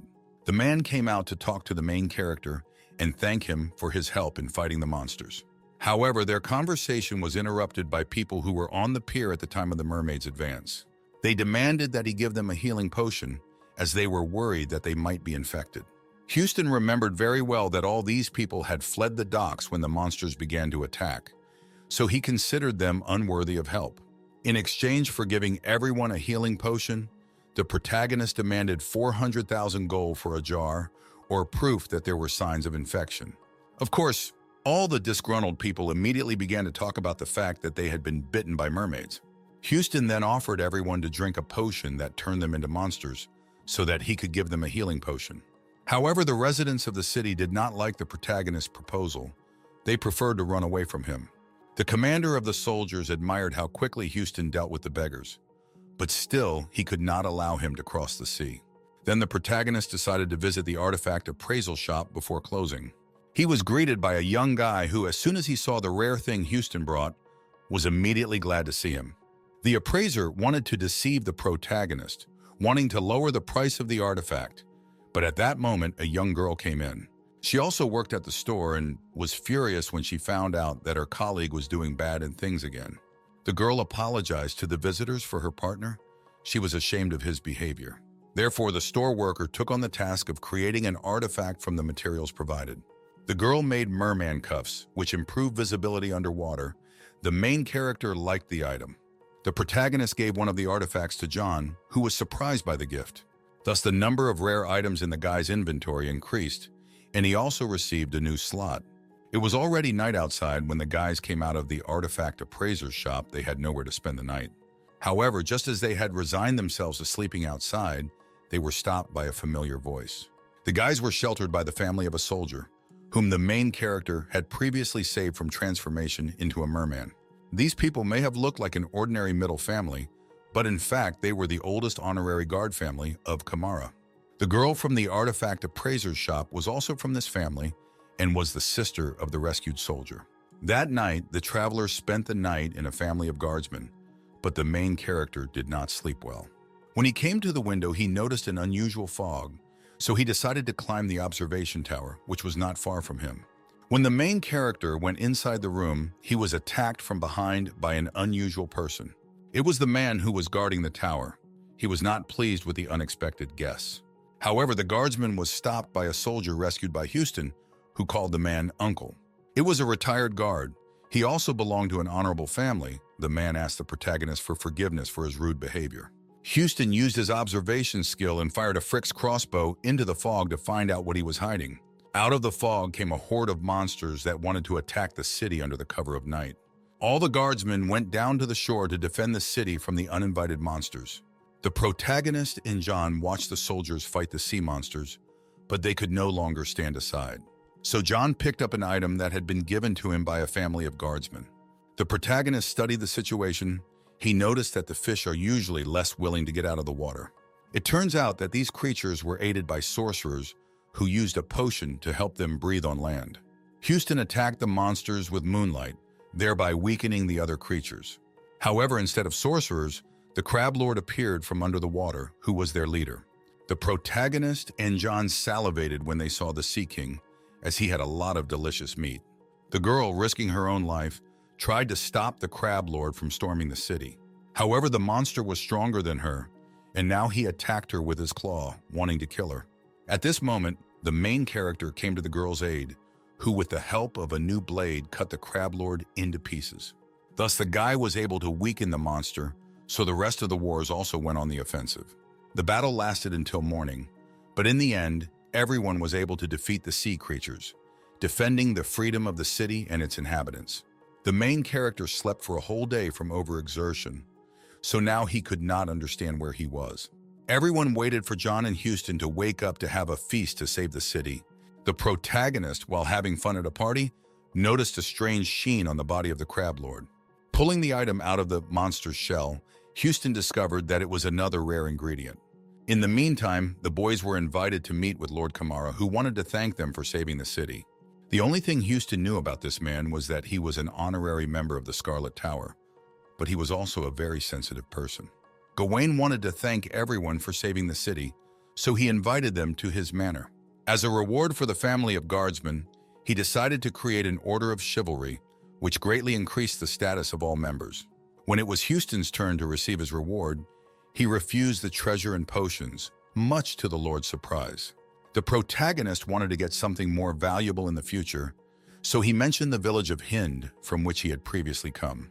Houston wanted the Lord to open a mage association in the area, which would have a strong counterweight to the Adventurers Guild and the church.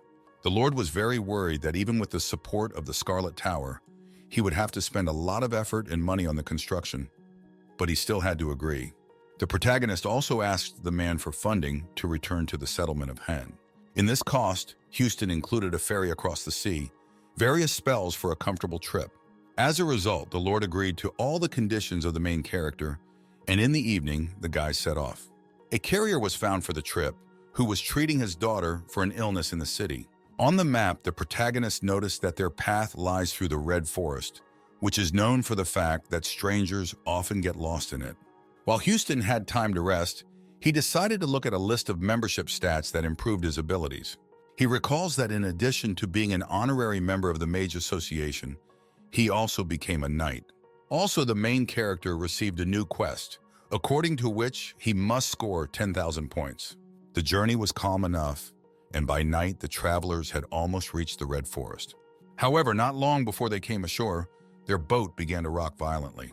A huge sea monster swam towards the travelers, which did not look friendly. The protagonist, reacting quickly, took out a crossbow of a frick. He recognized the approaching monster as a kamafan fish.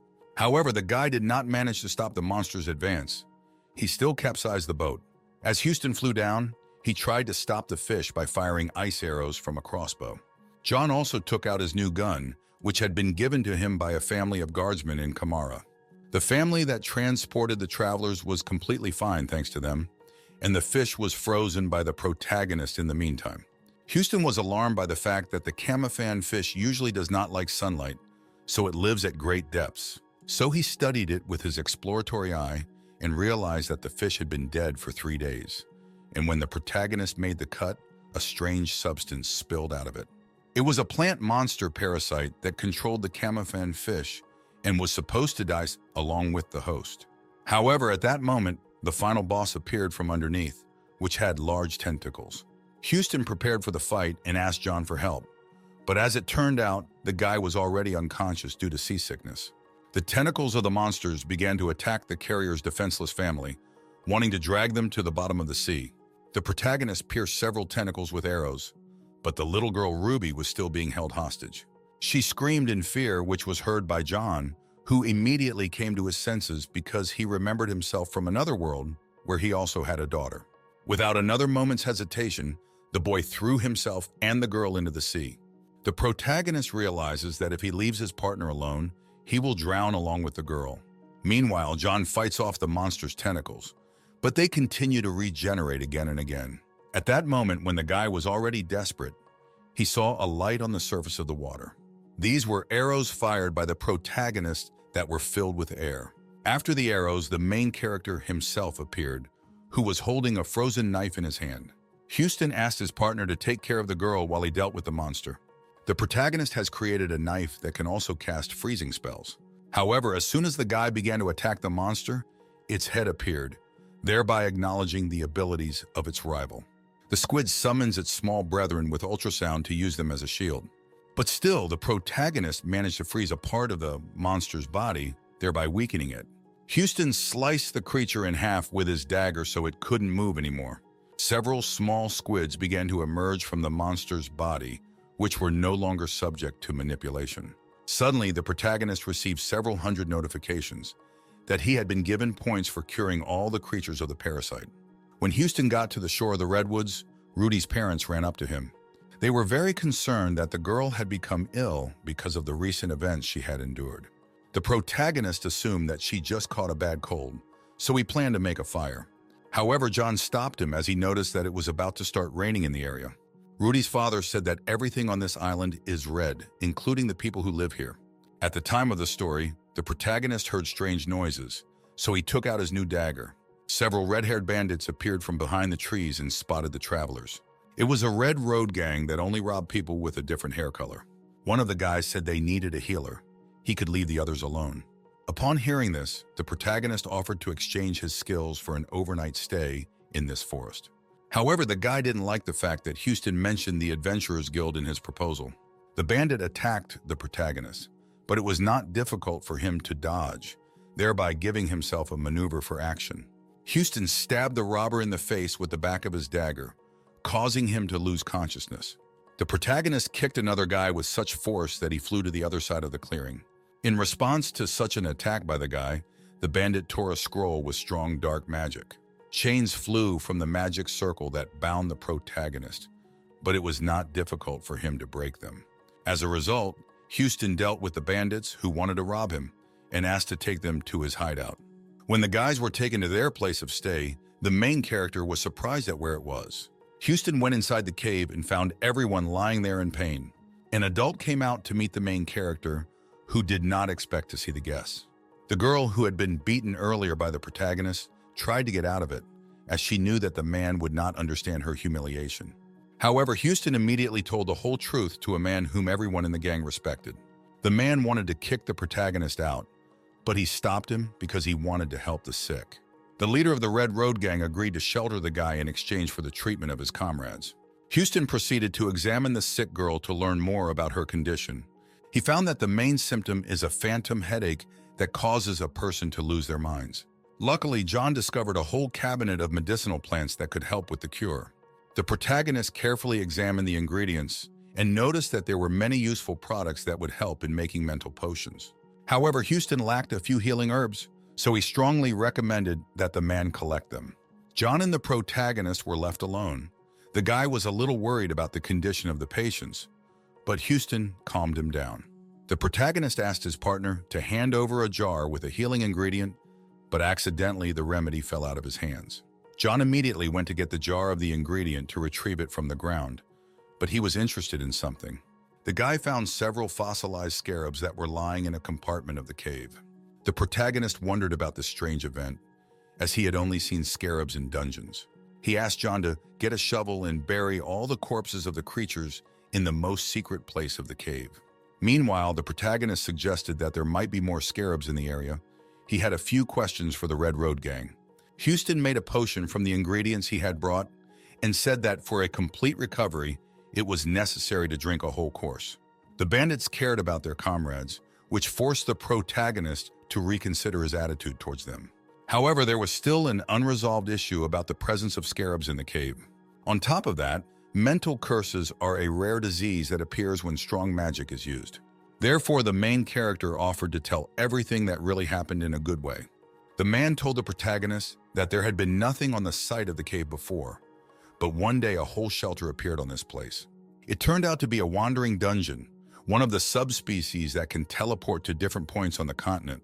The man said that they had defeated a large number of monsters living in the dungeon. In addition, they found many scrolls with strong magic inside it, which they began to use. When the bandits appeared in the city, no one believed their stories, and one of the magi attacked them. Usually the guys lost to the wizards, but this time, with the help of the scroll, they were able to create a sphere isolated from magic, inside which they were the strongest. After that, several members of the gang lost their minds due to the newly acquired power. The main character listened attentively to the man's story. He agreed to help them. As a result, John and Houston explored the dungeon in search of a hidden door in which all the treasures were hidden. After a long search, John became desperate, so he began to pound his new guns on the walls of the cave. Eventually, he found a magic circle that could hide a secret passage behind him. Houston retrieved a magic orb from the dungeon from his inventory, which increased the level of magic. Behind the wall, several members of the Red Road gang were hiding who wanted to defeat the mages of the city. The protagonist immediately went on the attack on them, wanting to do it faster than they had time to come to their senses. Only one guy remained conscious. Houston assumed that he was the real boss of the robbers. However, the leader was a completely different man named Russell, who was now standing behind the protagonist. When the guy heard that the main character came to help him, he laughed. Russell felt that Houston was threatening him, so he was aggressive. In the next second, the leader of the bandits of the Red Road went on the attack, wanting to finish off his opponent. However, it was not difficult for Houston to break away from the guy who wanted to punch him. The protagonist threw an ice knife at Russell, but only touched the guy's shoulder. The leader of the Red Road bandits continued to advance on Houston, completely ignoring the pain of the wound. At that moment, John appeared from the side, who reminded of himself with a shovel blow. However, instead of the expected victory, the guy was only hit in the back by a strong heat of lightning. Thus, John was held hostage by the leader of the bandits of the Red Road. The protagonist shot arrows from a Freeka's crossbow, wanting to learn about Russell's abilities. It turns out that the guy really knows how to resist mana from birth, so he takes less damage from this kind of power. Wanting to anger the guy even more, Houston pulls out the prism of an honorary member of the Magic Association. The protagonist achieved the desired result, as Russell flew at him in a frenzy. Houston decided that it was good for him that the leader of the Red Road bandits had stopped thinking in battle, because now he is easier to outwit, because John was already attacking the guy at that moment. However, this time the blow did not have the desired effect, only angering Russell even more. However, John's punch was also a ruse, as now the main character hit the guy from behind. Houston summons the power of the Ice Blade because he has already come up with a tactic to confront a man without mana. In the next second, the protagonist punches Russell in the face with a fist that has been frozen. As a result, Houston managed to defeat the leader of the bandits of the Red Road with the help of new equipment. John doesn't understand how such a simple attack could have such a powerful effect. When the guys dealt with the bandits, they discovered that there was a symbiote, Kamara's secret weapon, in the bowels of the cave. The symbiote is a type of parasite monster that makes its victim incredibly strong, namely what was in front of Houston's eyes was about to hatch. However, in exchange for power, it will begin to absorb human memory, life, energy, and so on. From behind, Russell suddenly pounces on the guys, who during this time manage to wake up from a strong concussion. He activates a magic circle that he can use even though he has no magic skills. The magic spell activated teleportation, which had an effect on the protagonist and his partner.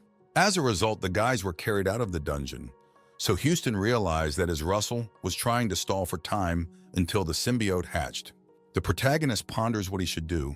On the one hand, he does not want to help the bandits, but John convinces him otherwise. As a result, the guys return to the cave.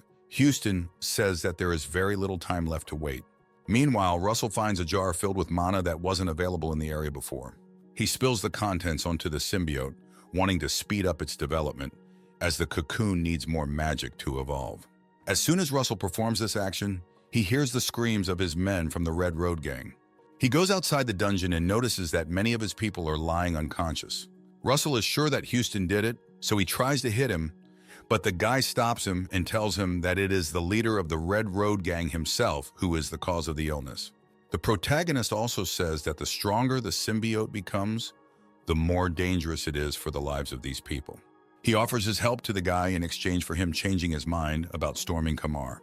For if Russell does this, then with the power of the symbiote and the resistance to mana, he will be able to destroy not only the city, but the entire continent of Azul.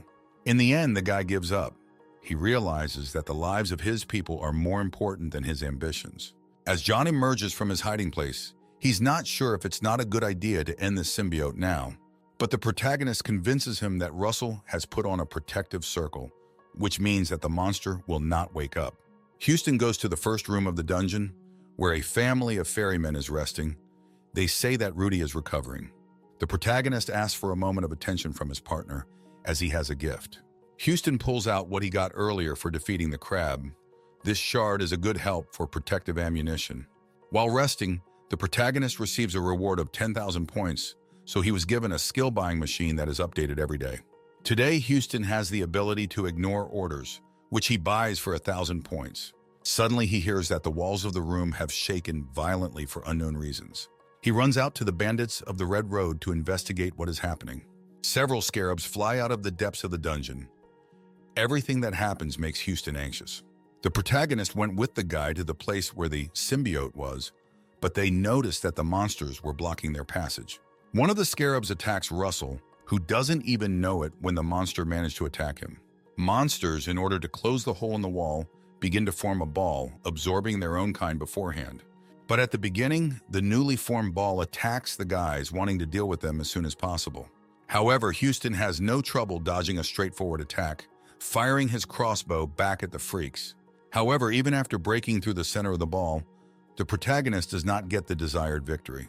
He realizes that the resulting monster has the ability to regenerate itself, and for some reason, this news pleases him. Houston suggests that Russell attack the orb in order to get close to it and use the reverse mana skill. The real scarab that was in the center of the ball appeared due to the skill of the guy. Immediately after that, the main character shoots ice arrows from the crossbow of the freak. When they came to the place where the symbiote had recently grown, they found that the cocoon had cracked. Houston finds Gordian's tear among the remains, which completely heals the psyche. At that moment, one of the partners of the leader of the bandits of the Red Road approaches them from behind. The protagonist asks Russell to be careful, as his mind may have already been taken over by the symbiote. However, the guy says that he was able to cope with the monster's attack, so he is now lucid. Suddenly, a guy named Bill pulls out a magic sword that blazes with green magic. He talks about being in full control of Gordian so they can attack Kamar. At this point, the protagonist shoots stone arrows at Bill as he finds him suspicious. He realizes that none of them could have known the name of the symbiote other than the parasite itself. In this case, the monster no longer sees the need to hide its true form. He is going to kill the protagonist as he blames him for his own exposure. Russell also attacks the symbiote, asking him to free his partner, who was his best friend. However, the parasite is stronger than the guy, so Russell flies back a few meters. The protagonist notices that the symbiote removed his magical abilities before the attack, as he is aware of the skill of mana countering. Houston has no other choice, telling Russell that it's time for them to run. Already in hiding, the main character offers the guy to donate some blood. The symbiote, parasitic on Bill, is angry that he has lost his opponents. However, he still manages to find Russell, who has been waiting for the right moment to strike. As a result, the symbiote turned out to be faster than him and hit the guy with all his strength, so that he flew several meters. Being far away from his opponent, Russell throws a vial of blood towards the monster. Gordian sees a wound on the guy's arm and decides that the jar is filled with the blood of the mana opponent, so he breaks it in the air. The monster is glad that he was able to easily guess the plan of his opponents. He calls them fools. However, at that moment, the protagonist appears, whose crossbow is filled with bloody arrows. He releases them in the direction of the symbiote and hits. Houston says that the blood in the jar was filled with the blood of a defective healer, but the arrows are already with Russell's blood. With the help of mana potions, the protagonist manages to defeat the symbiote as it has absorbed the blood of the opponent of magic. Now he needs to safely remove the parasite from Bill's body, so Houston uses the extraction skill, which can remove a foreign object from the object. The protagonist is about to stab the symbiote's true body with a dagger, but the parasite begs him for mercy. He promises to make Houston more powerful, but the guy does not agree to this, as it makes no sense to the healer, so the symbiote promises to share the information. The parasite says that to create a regular dungeon, you only need a strong monster of the main boss level and a person with the abilities of a swordmaster or archmage. However, to create a wandering dungeon, you need a power that can change space. That is the power of a god. The protagonist realizes that the god who did this clearly does not wish the continent well, as a large number of wandering dungeons will lead Azul to chaos. Houston keeps his end of the promise, freeing the symbiote from under his dagger. However, the parasite took advantage of the protagonist's kindness and attacked him, wanting to take possession of the guy's body. The symbiote has entered Houston's mental consciousness. Now he plans to issue orders to destroy the entire continent. Russell tries with all his might to shout out to his partner to come to his senses. However, the protagonist does not need help from the outside, as he himself extracts the parasite from his body. The symbiote doesn't understand how Houston managed to free himself from his influence. The protagonist says that he does not like to obey orders, as he has a skill that gives an increase in mental control. Houston approaches Russell. The guy is not yet sure if he is really a person. However, the protagonist has completely got rid of someone else's influence, so now he is exploring Russell's body and realizes that he is in a serious condition. Houston is confident that he is being watched by an administrator, so he earnestly asks him to give him a useful skill in roulette. Luckily, the protagonist gets the recycling ability, thanks to which he destroys blood arrows to turn them back into blood. Russell wakes up surrounded by his comrades. He still needs a blood transfusion for a few more hours, so he can't move now. In the next second, a loud noise is heard in the cave, and the ground begins to collapse. The protagonist rips open the body of the symbiote, wanting to get the sphere of the dungeon boss from it. He asks the only mage of the Red Road gang to fill the sphere with mana to open a portal to the outside. Russell asks the protagonist to give him some time. He is not sure that the portal will not break because of him. Houston notices that in the end, the guy turned out to be a good leader, he reassures him, since the portal itself is not filled with magic. When the protagonist almost reached the center of movement, he remembered one important thing. All the while, John slept in his corner without a second thought, unable to be awakened even by the sound of the collapsing room. The guy was very upset that his partner managed to forget about him. The girl who was running behind the protagonist noticed that the teleportation portal was about to end. Houston once again mentioned the symbiote with a bad word, as it produced a bad nucleus. However, the protagonist still uses the rework skill to reuse the teleportation portal. At this point, Houston runs out of stamina, which prevents him from using the ability. Outside, the bandits noticed that the teleportation portal they had come out of had closed. Fortunately, a new one opened, from which all the remaining people in the cave appeared. The protagonist recalls that thanks to John, they managed to get out, as he activated an item from his inventory to restore Houston's stamina. Everyone was resting after their dangerous adventures, and John learned that Russell and the man in the squad were related. The boy's uncle revealed that Russell was half aristocratic, as his sister married a wealthy nobleman due to her high mana level. However, Russell was born opposed to mana, so his entire family abandoned him. In any case, the guy says that his past doesn't matter, as he will soon be executed anyway. Everyone is worried about the fate of the leader of the Red Road gang, but he assures them that there is no need to worry about the aristocrat. Only Houston and John realize that most likely the guy is lying and is likely to face the gallows. However, the protagonist does not want Russell to die. He offers a solution that can save everyone.